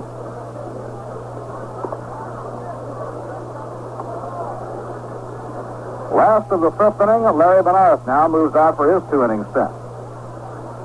Jack Fisher, in 2 innings, allowed no runs, gave up 1 hit, walked none, struck out 1. Jerry Adair, or Casper the Friendly Ghost, as his teammates call him, will be leading off in the last half of the 5th inning. It'll be Jerry Adair, Steve Barber, and then the top of the batting order for Jack Brandt. Well, it's a tremendous day here in the Norfolk-Portsmouth area. You couldn't ask for a more beautiful day for this time of the year. And the baseball fans of the area certainly turning out in wonderful numbers for today's exhibition game. The ballpark is jammed. The only vacant seats are out in the center field bleachers. The grandstand proper itself is a complete sellout. 1 ball and no strikes on Jerry Adair. Now Benares into his windup. Here's the pitch. Foul tip. 1 ball, 1 strike. Larry has a real good sinker, which makes him a fine relief pitcher. This year he has added to his repertoire a slider that he now has confidence in, and it's become a very important pitch to him. So picking up the extra pitch should help him even that much more. Good slider on the outside corner, 1 ball and 2 strikes. Larry, a very intelligent young man, and he takes coaching extremely well. The 1-2 delivery, reached for and fouled back upstairs and out of play. Last year, starting his first full year in pro ball, he made the Mets, came north, and was with them all year long. The early part of spring training, Roger Craig, a real veteran with one of the great pickoff moves in baseball, worked with Larry Benares, showing him how to hold a runner and how to try to pick a runner off, and Benares picked it up in a hurry. Line drive hits the right. This will be a base hit. Racing toward the line, Joe Christopher, and Adair takes the turn and holds with a single to right field. He hit a curveball, hit the ball right where it was pitched and into right field. Now Barber coming up, and the infield now will be looking for the bunt. The Birds 2 and the Mets nothing, bottom half of the 5th inning.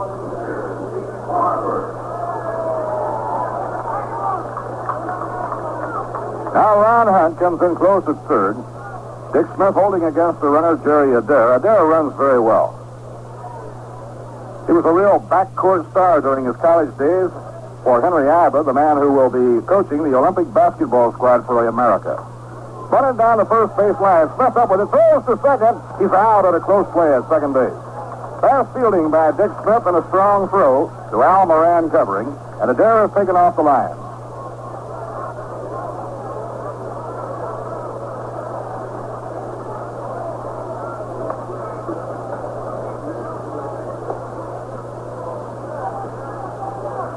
Now Russ Snyder is coming out to hit for Jackie Brandt.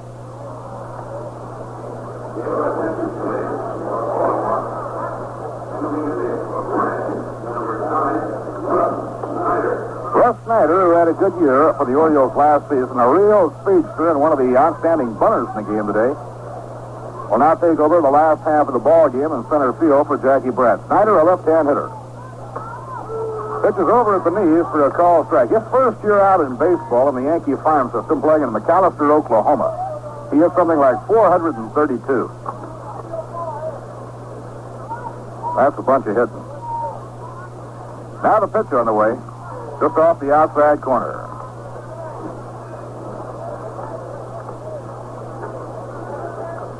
He likes to bunt down the third baseline. He tries to pin it close to the line.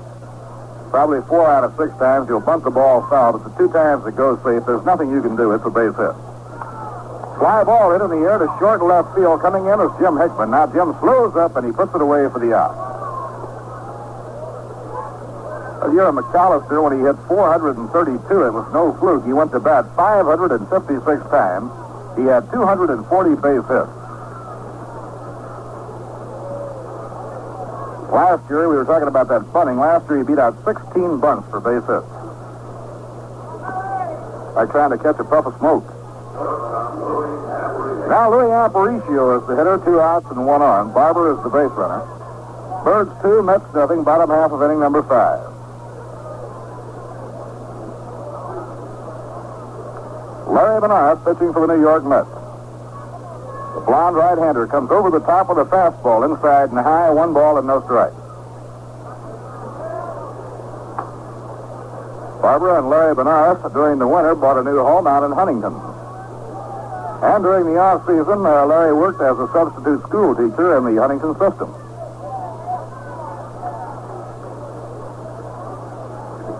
Next pitcher on the way. Goes to a curve that bends too far away. 2 balls and no strikes on Little Louie.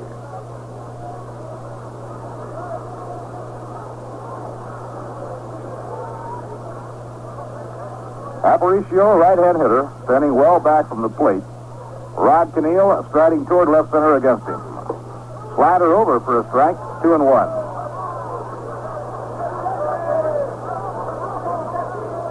While the New York Mets will have tomorrow off and be spending the off day in New York, the Orioles have an exhibition game, their final exhibition game, against the Philadelphia Phillies in Philadelphia.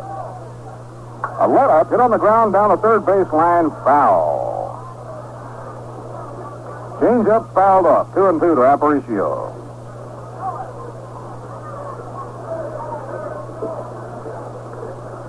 Tuesday night, opening night for the New York Mets in Philadelphia. It's the left-handers going, Dennis Bennett and Al Jackson. Dennis Bennett's younger brother was down at Clearwater in camp this year with the Philadelphia Phils. They feel he has a chance to develop and perhaps make the major leagues. Low outside, 3-2. One of the most promising youngsters in the entire Philly camp was a pitcher by the name of Dwight Sutherland. As recent as about 2 weeks ago, Gene Mott was very seriously considering keeping him with the big ball club in order that he could be protected from the first-year player draft. Now the pitch on the way, just off the outside corner, ball 4. But the Phillies decided that since they are a pennant contender, they could ill afford to have too many players sitting around in the dugout. So they tried to get waivers on him, and Dwight Sutherland was claimed by the New York Mets. Runners on first and second. Barber moving over to second on the walk by Bernard. The hitter now is Bug Powell. Now the stretch pitch by Bernard.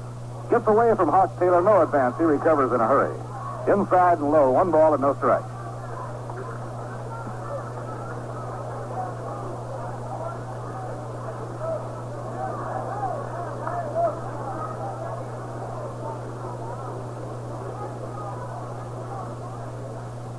Last half of inning number 5, 2-0 ball game. Right after the game, the New York Mets will be packing up and flying to New York.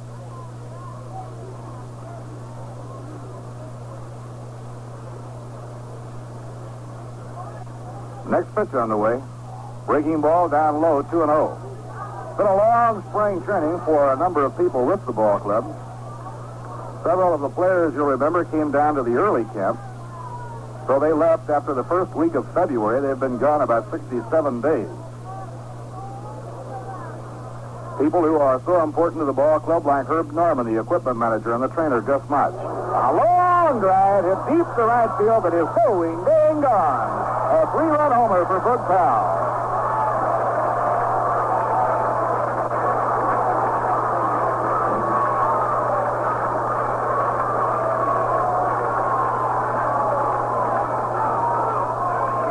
The 7th home run this spring for John Bug Powell, the massive young left fielder of the Baltimore Orioles.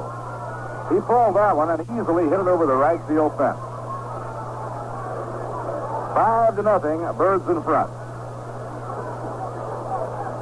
That brings up the spectacled Norm Siebert. One swing of the bat by Bug Powell and 3 runs come in. Pitch is over for a call strike.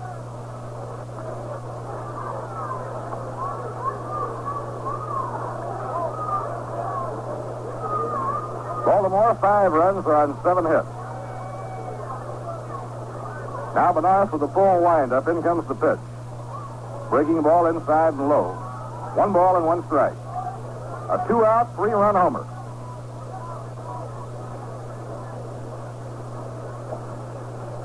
Next pitch on the way. That's over for a call strike. Steve Barber, the Oriole pitcher in today's game, is without a doubt one of the toughest pitchers in all of the major leagues to hit a home run.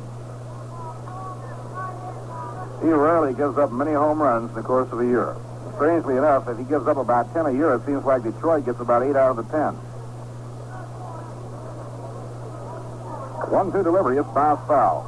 Well, they say every pitcher has a voodoo club, a club he can just do nothing with. and every hitter has certain clubs that he has trouble with. Detroit's been a voodoo club for the Mets this year. 4 broken bones, 4 different injuries to the Mets this year, and 3 against Detroit. 3 of the 4. The 1-2 delivery, hit foul high in the air, deep down the left field line, out of play.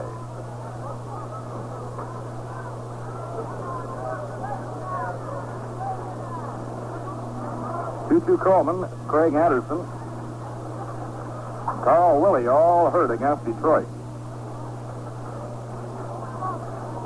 But now for the 1-2 delivery. It's over. Strike 3 calls. Seaburn is caught looking. 3 runs. There were 2 hits. No errors. None left on. Now 5 innings complete. Baltimore, 5 runs, 7 hits. They've had 2 left. For the New York Mets, no runs, 3 hits. They've had 5 left on.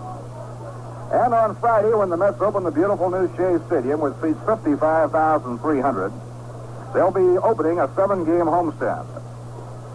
7 consecutive day games, the weekend series with Pittsburgh, the big opener Friday, the ladies' day game Saturday, and a Sunday afternoon game on the 19th of April.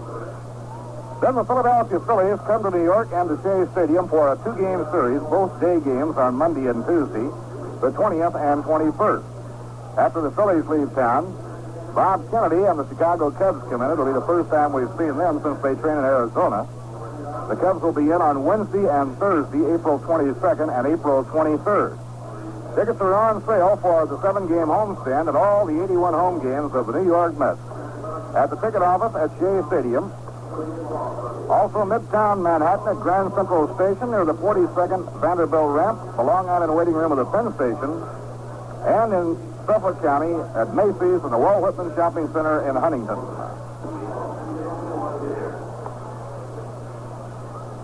Now for the Orioles, Sam Bowens is going to right field, and Dick Brown takes over behind the plate. Russ Snyder goes to center field. So those are the 3 changes for the Orioles. For those of you scoring along with us, Russ Snyder is in center field. Sam Bowens replaces Willie Kirkland in right field, and Dick Brown takes over behind the plate, replacing John Orsino.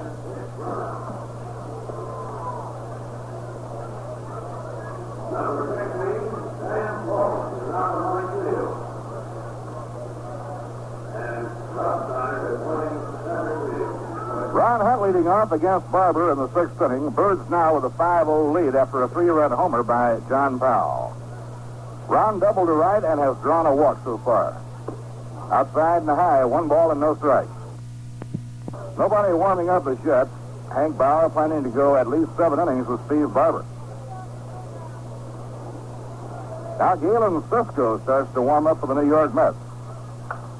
Foul pop-up behind the plate. Back comes Dick Brown. He hopes he has a play. Up against the screen. It's out of his reach. And just barely out of his reach.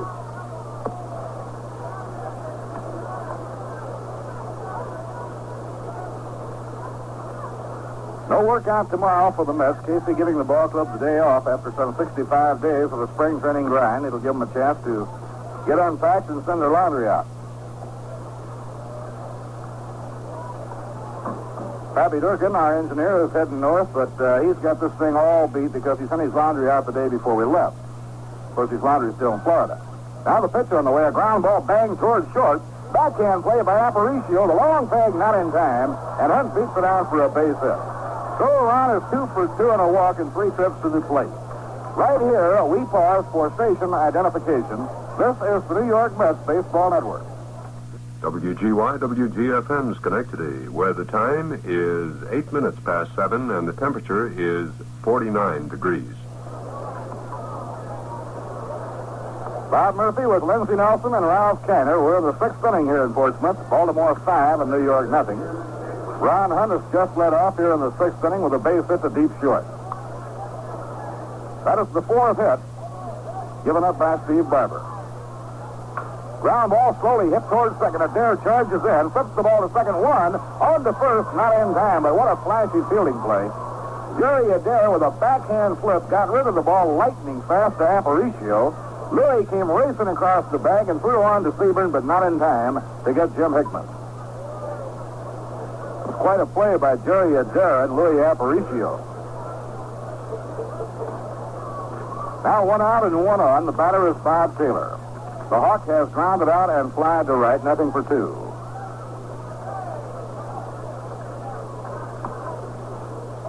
When he came out of high school, Milwaukee gave him one of the biggest bonuses ever offered to a youngster. He received over $100,000 to sign. He is a hard-working, very determined young athlete. The 1-1 delivery bounced foul back toward the screen, no play. Hawk has had his share of bad breaks and now figures that everything is straightening out for him.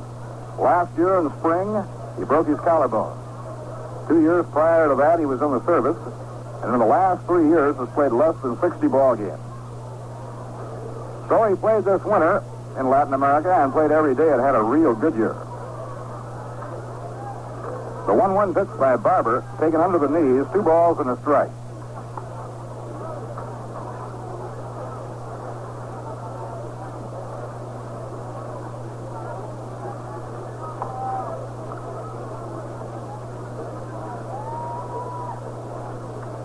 Two and 1 the count. The pitch thrown by Barber hit off the end of the bat, a foul ball. Steve Barber's story has not been unlike that of Bob Taylor. Barber also had a couple of stretches in the service. As a matter of fact, he pitched on weekends on leave from the Army year before last. Then when he came out of the service, he had mononucleosis that weakened him and sent him to the sidelines and put him on the disabled list. And then bounced back to become a 20-game winner last year. Pitching 2 and 2. Foul ball, no play. Barber has always defied baseball superstition by wearing number 13. Nothing spectacularly new. Over the years, a number of ball players in the big leagues have worn 13. How many hotels have you ever been in that had a 13th floor? 2-2 delivery. Foul ball back, no play.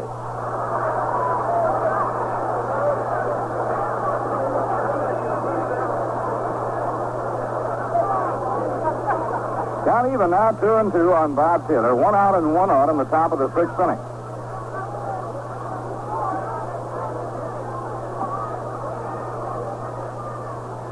Now Barber slowing himself up a little bit. Galen Cisco warming up for the New York Mets. Last exhibition ball game for New York in case he wants all the pitchers that will be working in that first week to get a little bit of tune-up. Now the pitch on the way. A smash back through the box. A base hit for Bob Taylor. Jim Hickman turning his second. He'll hold there as Snyder plays the ball back in. So this is the first time that Barber has given up more than 1 hit in any inning.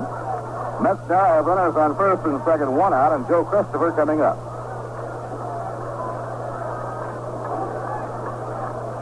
Joe has 2 for 2. Mets now have a total of 5 hits off Barber. Ron Hunt and Joe Christopher have picked up 4 of the 5.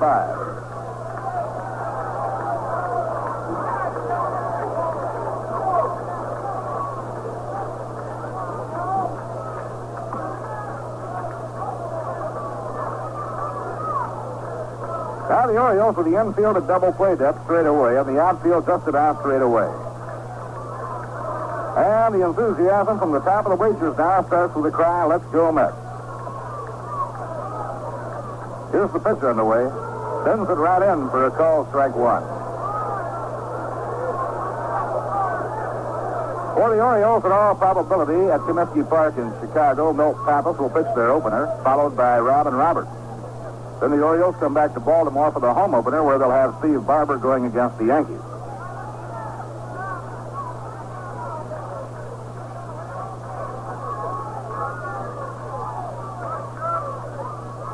Now Barber in the set position.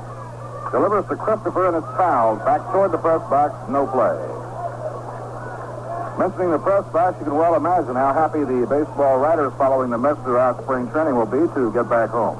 They have been gone for over 2 months.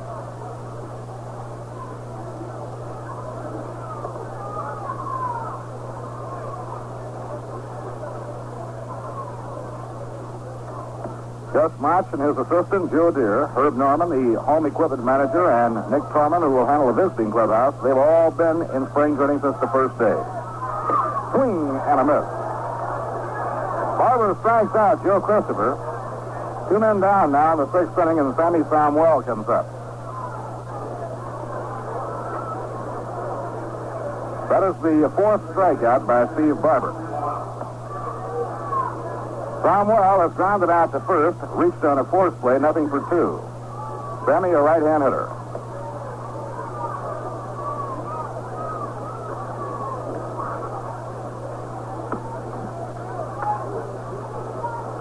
Now Barber with 2 out and 2 on.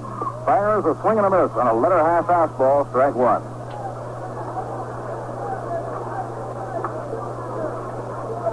Anytime Barber is around the plate, he's a tough pitcher to hit.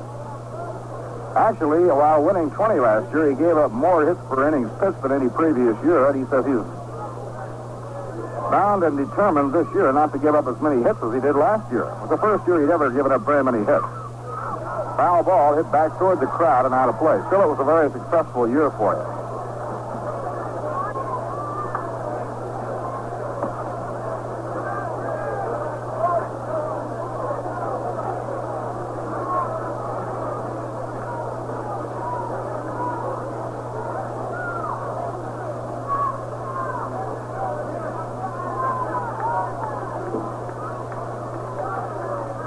Here's the pitch on the way by Barber. A slow roller hits his shortstop. Aparicio digs it out of the dirt. Throws to Adair in time to get the force play to erase the side. Side retired in the 6th. Mets threatened but failed to get a run home. No runs, 2 hits, no errors, 2 left. Now at the end of 5 1/2 to score, the Baltimore Orioles 5 and the New York Mets nothing. And here's music to think of Rheingold in any language by.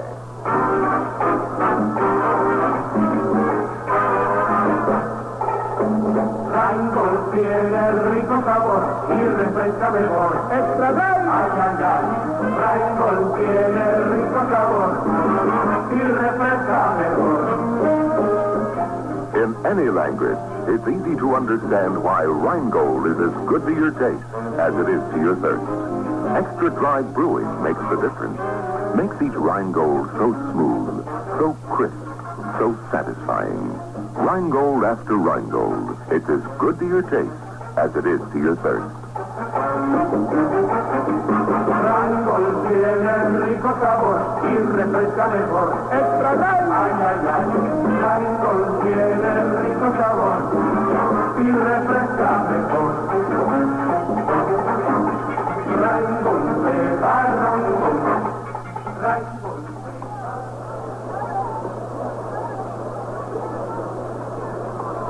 Last of the 6th inning, right fielder Sam Bowens will lead off for the Orioles. I'll check that it's going to be catcher Dick Brown, followed by Sam Bowens. Brown took over for John Orsino. Orsino drew a walk and singled to right center and 2 times up. Dick Brown leading off for the Orioles. Last of the 6th inning, Larry Benarth on the mound. Tracy Stallard worked the first 2. Jack Fisher then worked 2, and now Benarth starts his 2nd inning. Galen Cisco is getting warm, and he'll take over for a couple. Foul tip, strike 1. Well, tomorrow the Mets are back in New York enjoying an off day. Monday they will be attended to parade by the Jamaica Chamber of Commerce. Our next broadcast will be on Tuesday night, the National League opener from Connie Mack Stadium in Philadelphia. Brown standing straight up. Now cocks the bat high behind his ear. Looks at a sneaky fastball over for a call strike, and Benarth really sneaked that one in on him. Now a 2-strike count on Dick Brown. Well, Dick's old high school buddy who broke in so sensationally and then suffered the tragic accident is now a baseball broadcaster. Off the outside corner, Herb Score this year will be helping on the broadcast of the Cleveland game. During their high school days, the battery was Score pitching and Brown catching.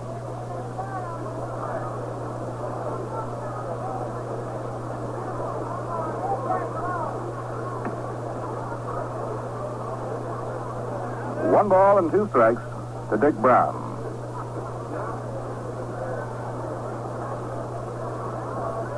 Now Larry Menard is over the head. The pitch fouled off. He went for an inside delivery, pulled it foul back over toward the Mets dugout. Perfect day, a marvelous crowd. Final exhibition game for New York. Mets flying back home after the game today.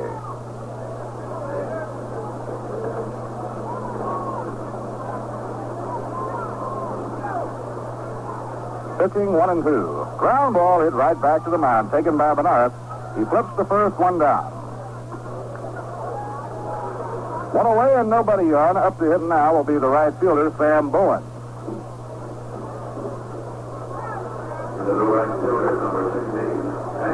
Last year at Rochester, Sam Bowens at 285 with 70 RBIs. He has good size. He packs about 195 pounds on a 6'2" frame. Right-hand hitter with an overly closed stance. Foul ball off the bat handle, slithering on the ground straight back.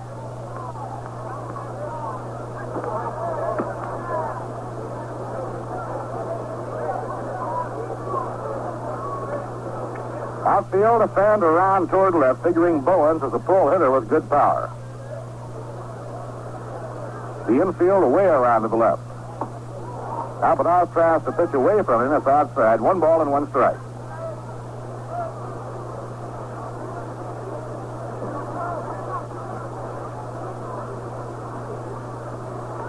One delivery. Change up inside and low. 2 balls and a strike.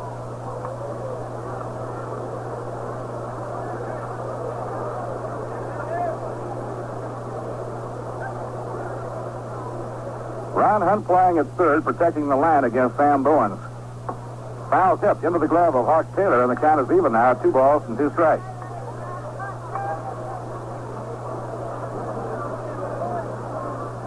Fans, remember that Guy Lombardo provides the musical entertainment preceding the opening game on Friday at Shea Stadium. The national anthem will be sung by that great Metropolitan Opera star, Robert Merrill. The 2-2 delivery. Outside and high, it's ball 3. Full count now, 3-2.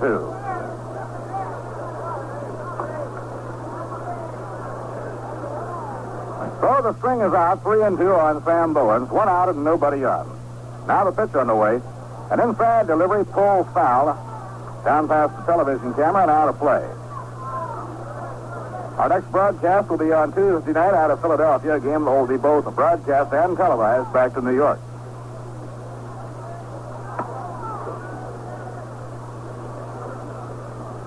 Three and 2. Fouled again. So Menard having quite a duel here with Sam Bowen. Larry came on to pitch in the 5th inning with 2 outs and 2 on. John Powell hit a home run over the right field fence to drive in 3. 3-2 delivery. And he pops it up on the right side towards shallow right field. Trailing out is Somwell. He's there, and he makes the catch 2 men down. Now 2 outs and nobody on. Frank Brooks Robinson coming on to hit.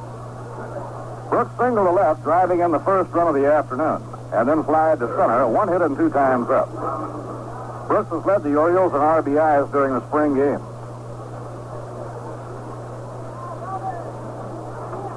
He covers third base like a vacuum cleaner. A little bit high, 1 ball and no strikes.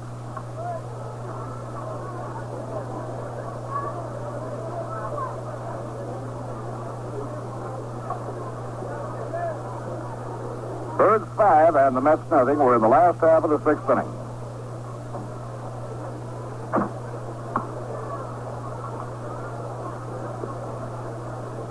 Now Menard out of his windup, delivers a little bit high with it. 2 balls and no strikes.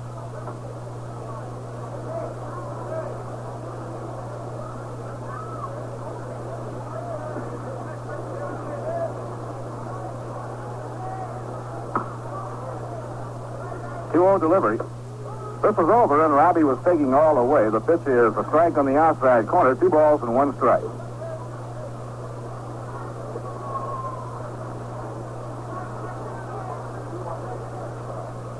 Inside, Brooks had to jump back, and the count goes to 3-1. 2 outs and nobody on here in the last of the 6th inning. Baltimore 5 runs on 7 hits. New York no runs on 5 hits. Barber has kept the hits scattered in only 1 inning as he given up more than 1 hit. Ground ball hammered toward short. Fielded by Al Moran. He hurries the peg across to Smith, and the side is out. No runs, no hits, no errors, and none left on. Now 6 innings complete in Portsmouth, Virginia, the score. The Baltimore Orioles 5 and the New York Mets. We're going now to the top half of the 7th inning, and shortstop Al Moran is up to lead off for the New York Mets, facing Steve Barber, who started and he's come all the way. The Orioles leading by a score of 5-0, and this the last exhibition game for the Mets. The Orioles have one more. They go to Philadelphia tomorrow.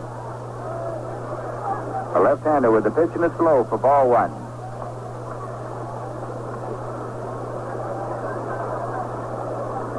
We've seen the first Met banner of the season here in Portsmouth, Virginia, so the season has indeed begun.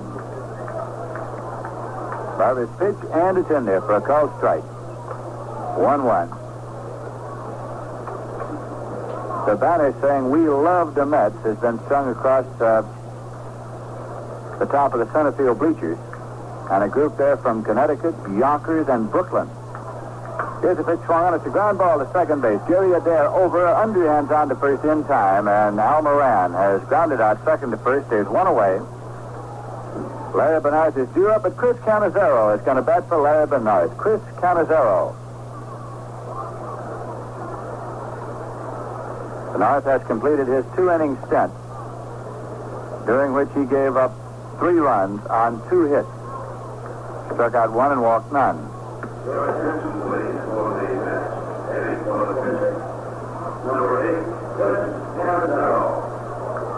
Galen Cisco will be the next pitcher for the New York Mets next inning. He has just now completed his warm-ups and is walking on in toward the dugout area.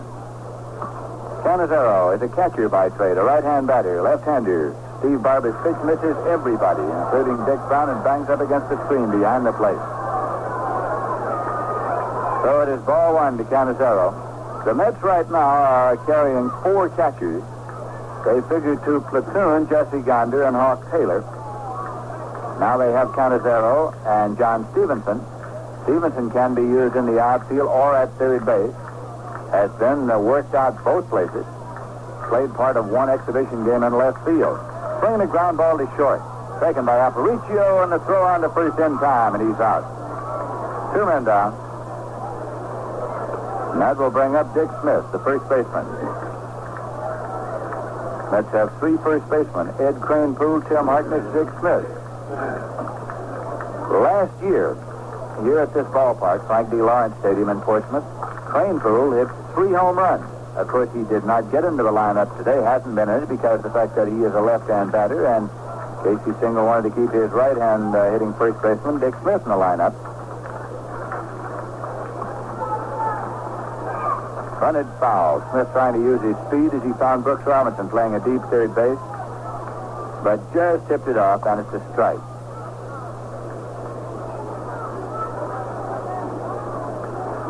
Dick Hall is now loosening up in the bullpen for the Orioles.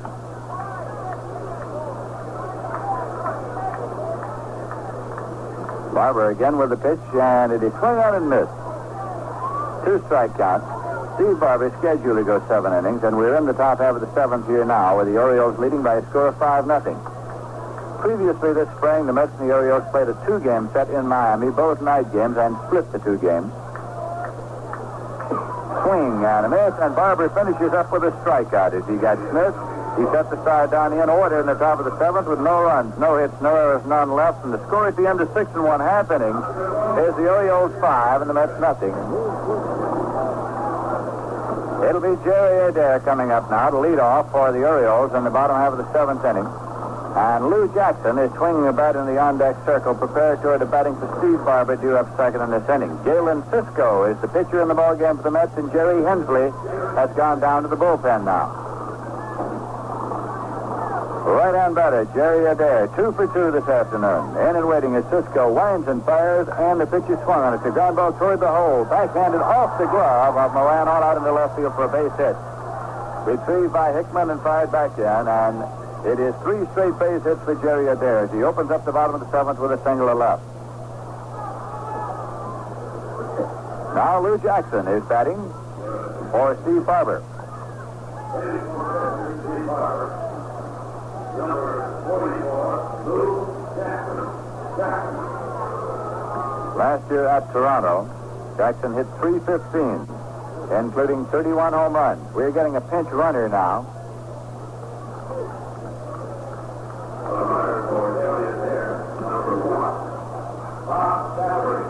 Bob Savarine is running for Jerry Adair at first base. Savarine, an infielder by trade.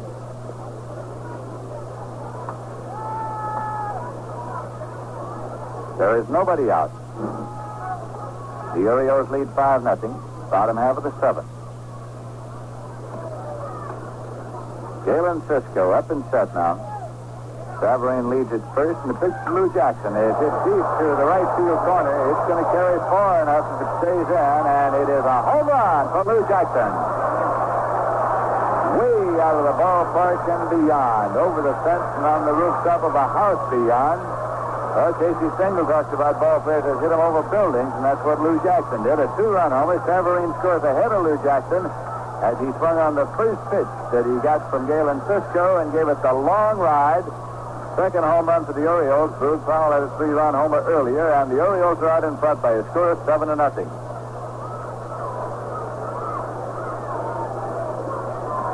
Still nobody out, and Russ Snyder is the batter.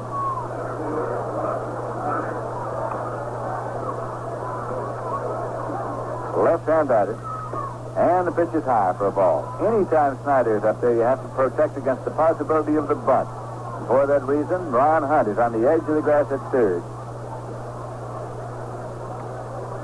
Cisco again winds and fires, and the pitch is low for a ball. 2-0 to the Orioles center fielder. Young Jerry Hensley continues to warm up in the Met bullpen.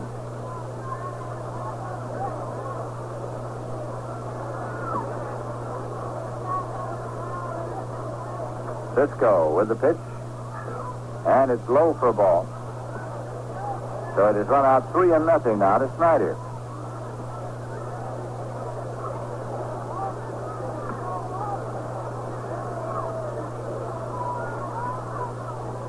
.30 pitch, and it's in there for a call strike. He was taking all the way, and it's 3-1.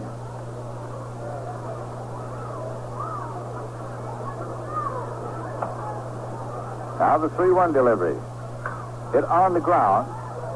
And it is taken by Samuel. He placed to Cisco, and he got him in time as Dick Smith made a run at the ball himself and went on over in front of Samuel. Made the backhand step, didn't come up with it. Samuel did, and Cisco got over to cover in time. So if you're scoring, the play goes 4-1. One away, and that brings up Lou Aparicio. He is 1 for 2 in a walk, and he has scored 1 run.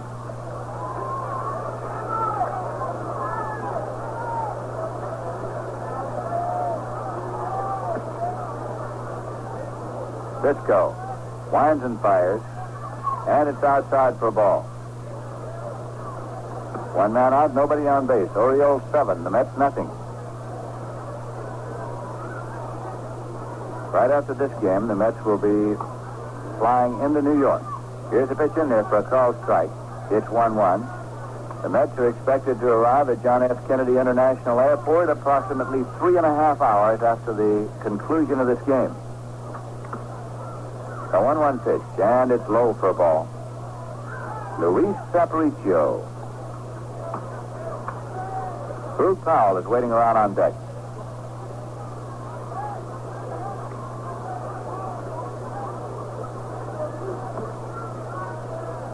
Cisco looks for the sign. And the pitch is high and away.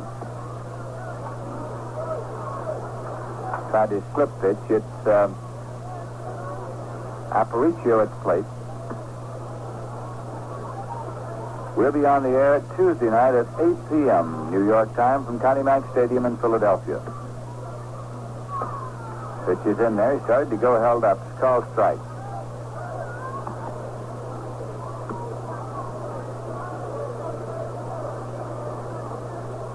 This ballpark is the home of the Tidewater Tides of the Carolina League. They have a working agreement with the Chicago White Sox, who played here yesterday against the Reds. And here is a drive down the right field line. A Tommy Hawk swinging a fair ball. It'll go for extra bases as it is being run down in the right field corner by Joe Christopher, and Aparicio is on his way to third. As the throw comes in, he holds up with a triple right down the right field line. He tomahawked it and kept it in fair territory so that the ball scammed then off in the foul ground back of the right field corner, and Christopher had to run it down while the speedy Luis Aparicio pulled up at third with a triple. And that's going to bring up Boog Powell, who is 1 for 3, but the one was a big one, a home run over the right field fence.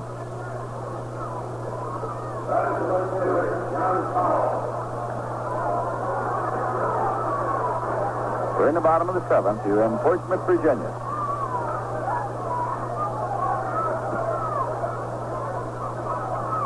Cisco's pitch is whipped into center field for a base hit. That scores Aparicio. Can heel up with the ball, plays it back in. Boog Powell is on at first with a single to right and the run batted in. It is the Orioles 8 and the Mets nothing. And right now, we pause for station identification. This is the New York Mets Baseball Network. Here's Lindsey Nelson with Ralph Kiner and Bob Murphy at Frank D. Lawrence Stadium in Portsmouth, Virginia. The final exhibition game of this spring for the New York Mets against the Baltimore Orioles. The Orioles are leading by a score of 8 to nothing. Norm Sebring is coming up with a runner at first and one man out. Sebring is nothing for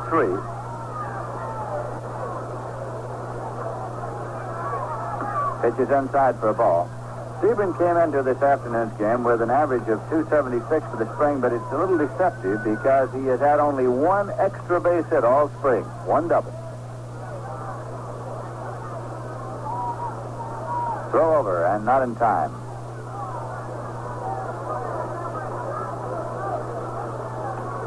Powell takes a short lead.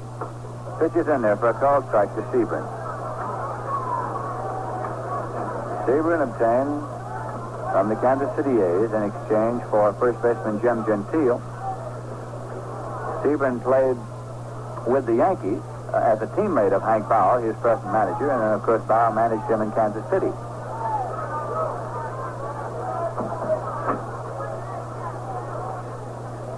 Cisco checks and deals, swung on and missed.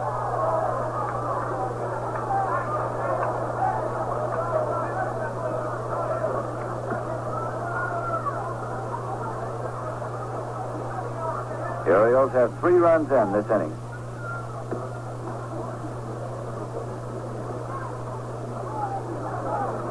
Cisco's pitch, a little tight. Popped out of the glove of Hawk Taylor. He retrieves and returns it. Leading hitter for the Orioles during their exhibition season in Florida was utility infielder Bob Johnson, who hit .370, followed closely by catcher Dick Brown, who hit .362. 2-2 pitch. Hit on the ground towards second. Samuel over to Moran. He can't find the handle and steps on the bag himself. Apparently he got a finger cut in the webbing of his own glove, and they got the force at second, but no other play, so there is no error charge. But it looked like an easy double play ball. Samuel started to scoop and somehow got mixed up, and the ball dropped out of the glove, and he's looking at the index finger of his right hand. Looked as though he got it caught in the webbing. And he finally picked up the ball and stepped on the bag at second himself. So, Sebring is on. 2 men out, and Dick Brown is coming up. He's been up one time, got it out, pitched it at first. But a .362 batting average for the stay in Florida of the Orioles. Right-hand batter. Here's a swing and a miss for a strike. The Orioles 8 and the Mets nothing. You're in the bottom half of the 7th inning.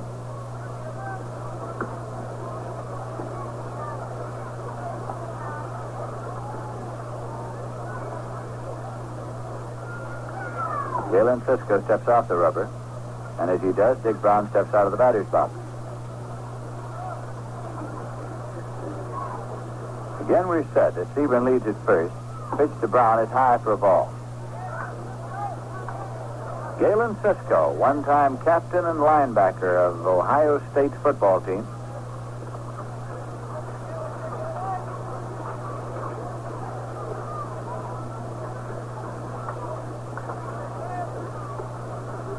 Cisco checks. And the pitch is outside for a ball. Galen Cisco and Frank Howard were baseball teammates at Ohio State. And as undergraduates, they took a trip to Japan under the sponsorship of the State Department. Pitch is low, blocked by Taylor. Rolls it 2 feet out in front of the plate. There is no advance by Stephen at first base.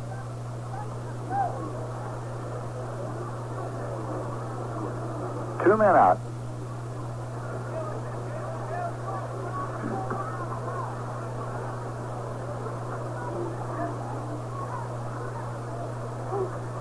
Again, Cisco checks and deals. Pitch is swung on and full foul. On the ground, back at third. Continuing on out down the left field line in foul territory. Billy Hunter coaching there at third. Sherm Lawler is coaching at first, as Gene Woodling was given the day off. Throughout the season, he will be stationed at first for the Orioles.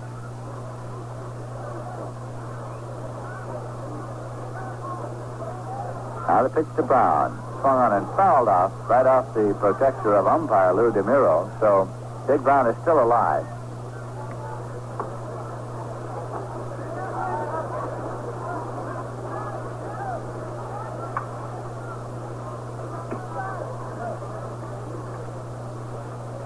Cisco looks into Taylor.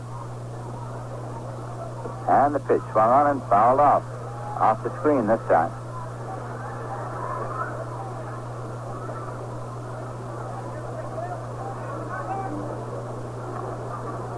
Mets arrived last night, having worked out yesterday. Then they left, actually, the Tampa airport about 4 p.m., arrived here around 7. Here's a pitch swung on, popped up foul, coming back now to play. Taylor starts to give it a run and gives up as this one comes on back.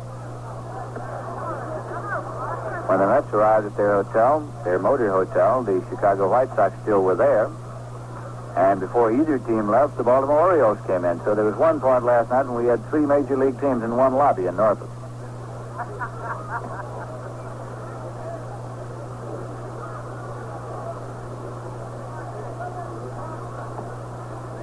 Cisco checks Sebring. And the pitch is high. Ball 4. Big Brown goes to first with the base on ball. Sebring moves to second. And Sam Bowens is coming up. And at one time, he popped out to second base.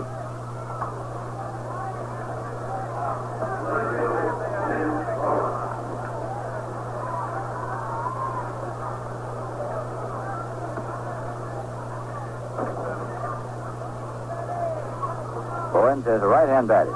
Close stance. Swing and a foul ball top down to third base coach Billy Hunter. Fields it and fires it right on back out to Galen Cisco. Bowens moving around, exercising leg as though he chopped that one right off his ankle.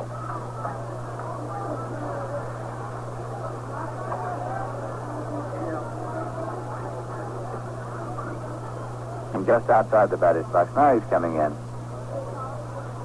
He pitches right in for a called strike. That was a slip pitch. Cisco said he's had that slip pitch for a couple of years, but it's just now that it's begun to look like one. Inside for a ball. Here's a 1-2 pitch, and it's inside. 2-2. Lead first and second. There's a pitch deep to left field, way back toward the corner. And it is a fair ball going over the fence for a home run for Bowen as it went around the foul pole. It is being questioned by Moran, but umpire Paul Crawford down the line says it went around the foul pole, 330 feet away, and it is a 3-run homer for Sam Bowen. And the Orioles lead by a score of 11-0.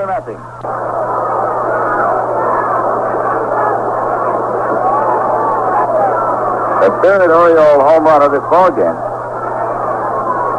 One by Boog Powell, one by Lou Jackson, one by Sam Bowen. Nobody on base, and Brooks Robinson up now with 2 men out. Robbie's 1 for 3 today, has batted in 1 run.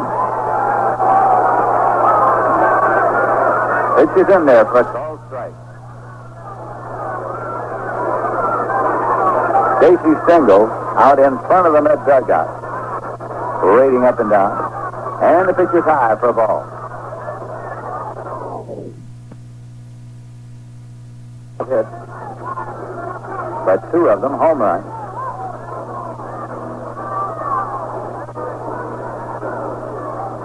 Swing on a ground ball deep to third. One-handed by Ron Hunt. Throws on to first in time, and he got him. The side is retired. The Orioles got 6 runs on 5 hits. No errors and none left. And the score at the end of 7 full innings of play is the Orioles 11 and the Mets nothing. Opening day at Shea Stadium in New York, less than a week away now. It'll be next Friday afternoon, April 17th, the New York Mets and the Pittsburgh Pirates. So if you have not already obtained your ticket for opening day, be sure and do so. And keep in mind that the ticket office will be open tomorrow at Shea Stadium. It is open on Sunday. Of course, the ticket office at Shea Stadium will be open until 5 o'clock this afternoon. Opening day, Friday afternoon, April 17th.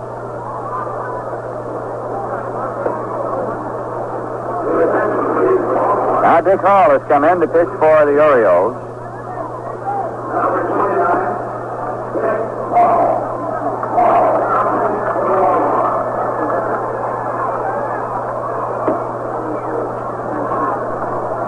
Now Ed Cranepool has come out swinging the bat. You'll recall last year Ed Cranepool hit 3 home runs here.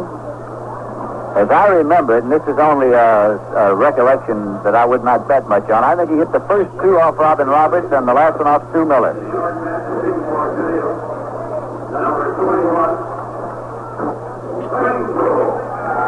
Ed Cranepool is being announced now. The official attendance figures have been announced: 5,350. 5,350 paid here this afternoon.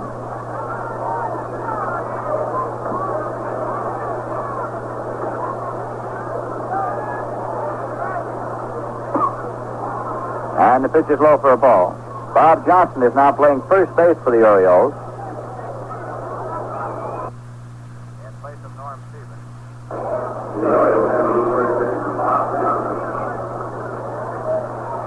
And the pitch is low to Cranepool at the plate. 2-0. And Bob Savarine is playing second base.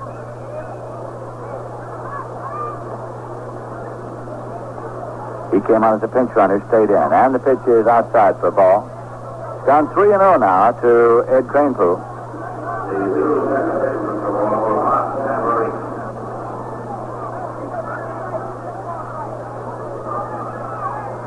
We're in the top half of the 8th inning, and the pitch is fired in. Cranepool took the 3-0 pitch for a called strike 1.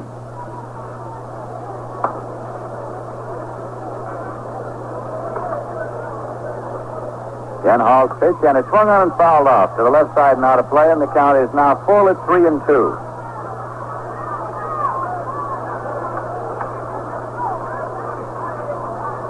Steve Barber worked 7 innings, in which he allowed no runs on 5 hits, struck out 4, and walked 2. And the pitch is low ball for Cranepool. Has drawn a walk. Goes down to first base, and Ron Hunt is coming up.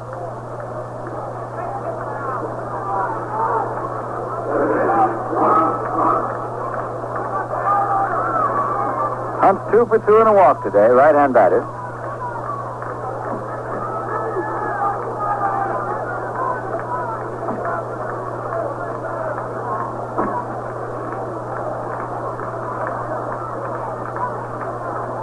Hunt batting number 3 today in the Met batting orders. Cranepool leads at first, and the pitch is in there for a called strike.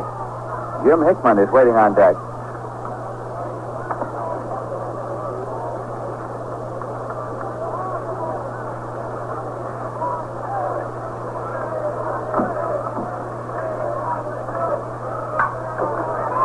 Swing and a ground ball to third, taken and thrown to second for 1. The throw in to first, a double play. It's Brooks Robinson.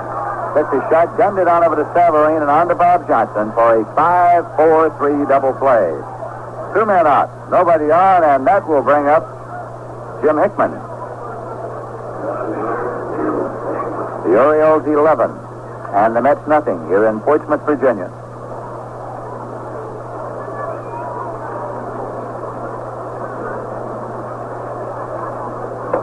Pitch is in for a called strike to Jim Hickman.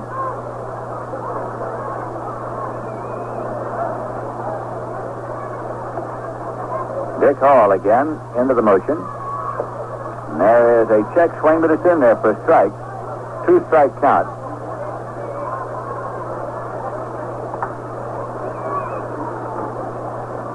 Bob Taylor moves out to the on-deck circle. Here's a swing and a miss, and Hall chalks up a strikeout. His first as he gets Jim Hickman. For the Mets, no runs, no hits, no errors, none left. And the score at the end of 7.5 innings is the Orioles 11 and the Mets nothing. You made any plans yet? For after the game, I mean. If you haven't thought, then give some thought to all the great things there are to see and to do and to enjoy wherever you are along the Rheingold Beach. For this is the place where it's easy to find the best fun, the best food, and the best beer. Rheingold Extra Dry. Take one taste and you'll know Rheingold is as good to your taste as it is to your thirst. Rheingold is brewed by people who love beer, for people who love beer. With a crisp liveliness no other beer can match. So tonight, have a big time. Have a good time. Have a Rheingold and have another. Rheingold is as good to your taste as it is to your thirst. Rheingold after Rheingold. Jerry Hensley is now in the ball game as the pitcher for the New York Mets, and Ed Kranepool stays in the game in center field. He batted for Rod Kinneal, and he is staying in the game.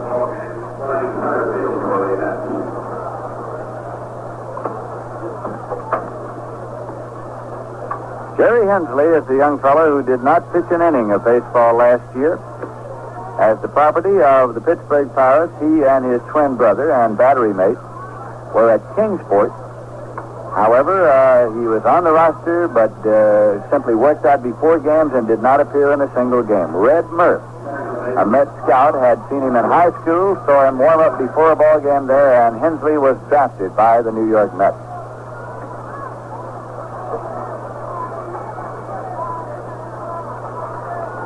Bob Savarine is up now to lead off for the Orioles. Hensley's first pitch is low for a ball. His stock and trade is a blazing fastball.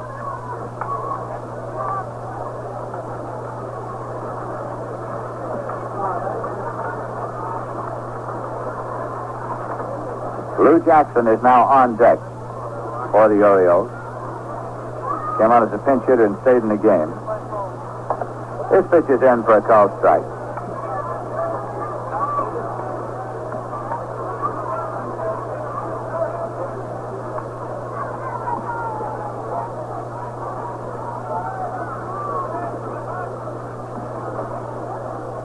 Hensley getting a sign from Hawk Taylor, who's been behind the plate all day. Here's the pitch in there. Went to the breaking ball for a called strike. 1-2 now to Savarine. Left-hand batter.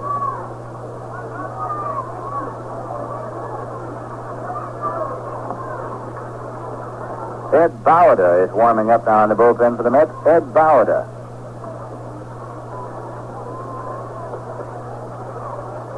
This pitch is fired high for a ball.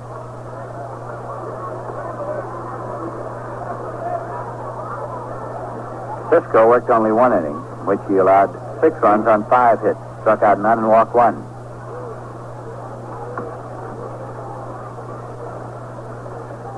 Hensley with the pitch, and it's low. A full count of 3-2 to Bob Savarine.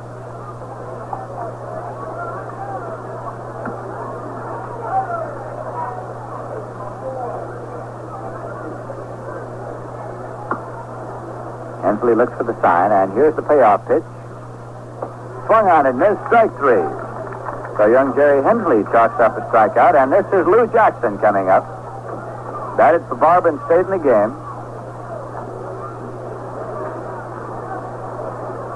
Pinch hit home run in his only previous appearance.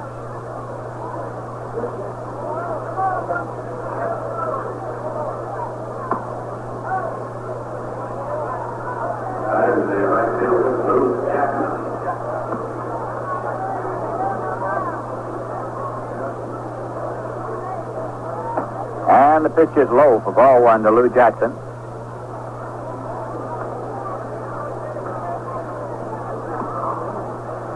The Orioles 11 and the Mets nothing in the... The Orioles 11 and the Mets nothing in the bottom half of the eighth inning. Portsmouth, Virginia. The Orioles are the home team.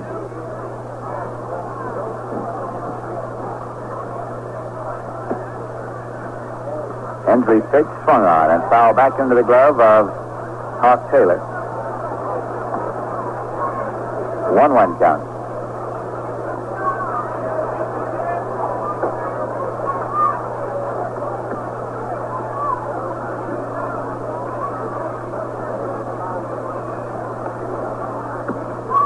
Now the pitch is high off the top of the glove of Taylor and continuing on back. It's 2-1.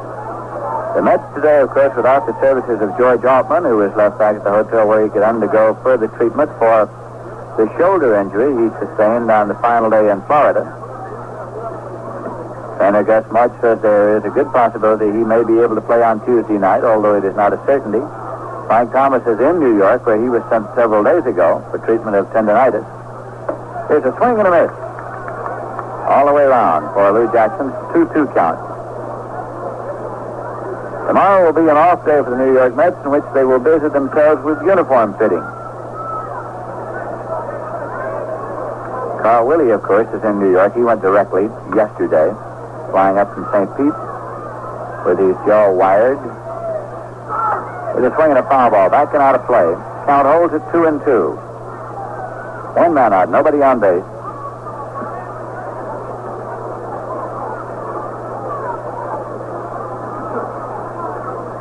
On Monday, the Mets will participate in a 10:15 a.m. Flushing, Jamaica parade, followed by a luncheon. Then they'll work out on the Hofstra field. Swing and a foul ball off and out of play.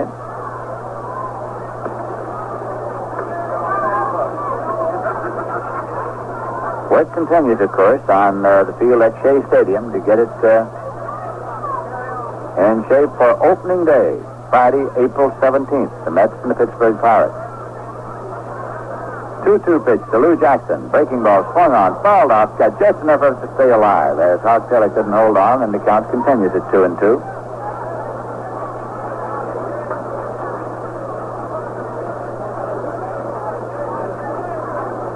The Mets will go to Philadelphia Tuesday morning.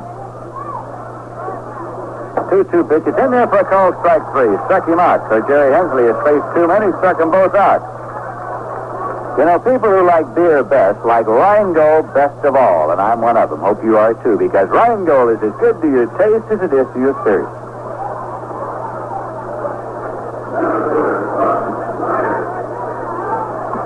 Russ Snyder's been up twice without a hit after having replaced Jackie Brandt, who started at center field. It's a hit in the air to center field, and Ed Greenpool is coming on for his first chance of the day, and he makes the catch. So Jerry Hensley gets to start out in order in the bottom of the eighth with no runs, no hits, none left, and the score at the end of eight is the Orioles 11 and the Mets nothing. Well, the year of the Mets move into Shea Stadium is upon us. Everything written about this development becomes a collector's item. A special dedication program has been prepared for the Mets and will be on sale at Shea Stadium when the season opens Friday. You can also order copies of that program by mail. This book contains pictures and a history of the New York National League teams, the Polo Grounds, Ebbets Field, Shea Stadium, and Casey Stengel. The program will be available at the stadium only during the first homestand, so to get your copy in advance, send $1 to Dedication Program, Shea Stadium, Flushing, New York.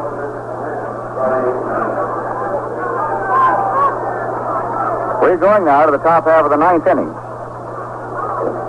with Dick Hall on the mound for the Orioles.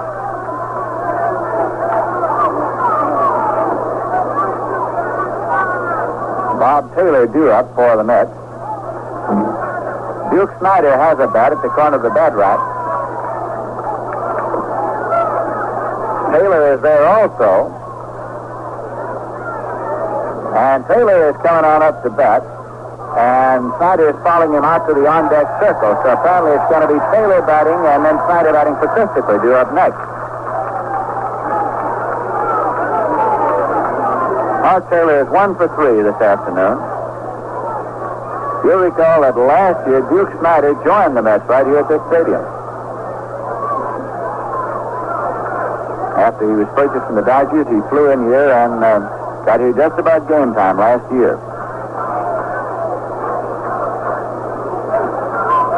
Dick Hall with the pitch in the top of the ninth, and it's outside for a ball.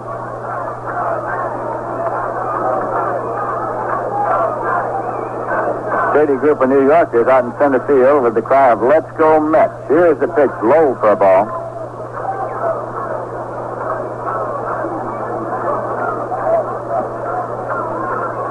Hall looks to Dick Brown for his sign. And the pitch is swung on, hit deep to left if it stays fair, but it's curving on over and disappearing, a foul ball. A long strike for Bob Taylor.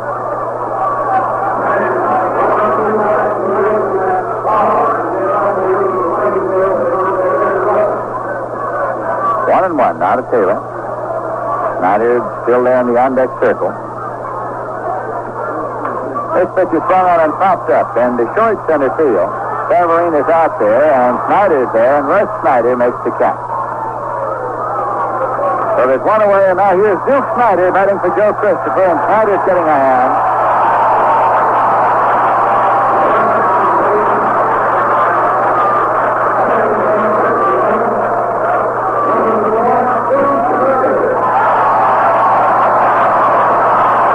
Snyder, of course, a left-hand batter.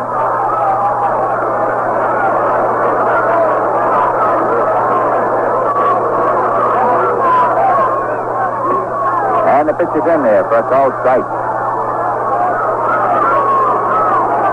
Jesse Gonder is now around the bat rack of the New York Mets, with one away and nobody on here in the top half of the ninth. There's a swing and a miss. 2 strike counts for Duke Snyder.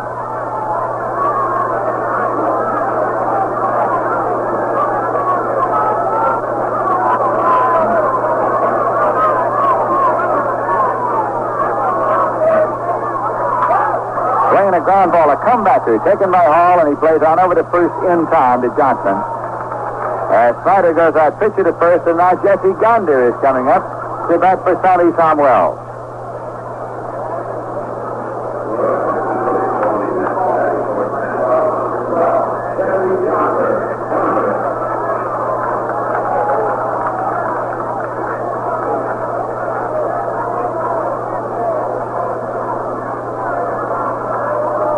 Gonder's a left-hand batter, facing right-hand pitcher Dick Hall, who is the second Oriole pitcher of the day.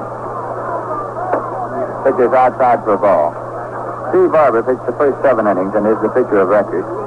Tim Harkness has moved out to the on-deck circle now with the hope that Gonder can keep it alive long enough for him to get a chance. Pitch is in there to Gonder.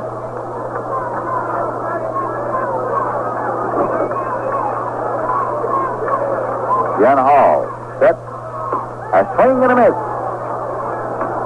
1 and 2 is the count now to Gonder.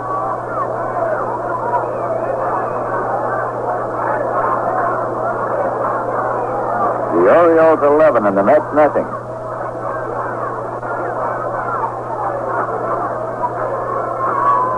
One-two delivery, set up outside. 2-2. We'll be on the air Tuesday night from Connie Mack Stadium in Philadelphia at 8 p.m. Here is a swing and a miss, and Gonder has struck out, and this ball game is over. Hall getting 2 strikeouts during his tenure as the Mets are out in the top of the ninth with no runs, no hits, no errors, none left. And the Orioles have won it by a score of 11-0. We'll be back in a moment with a final summary and totals. Right now, the final score of the game is the Orioles 11 and the Mets nothing.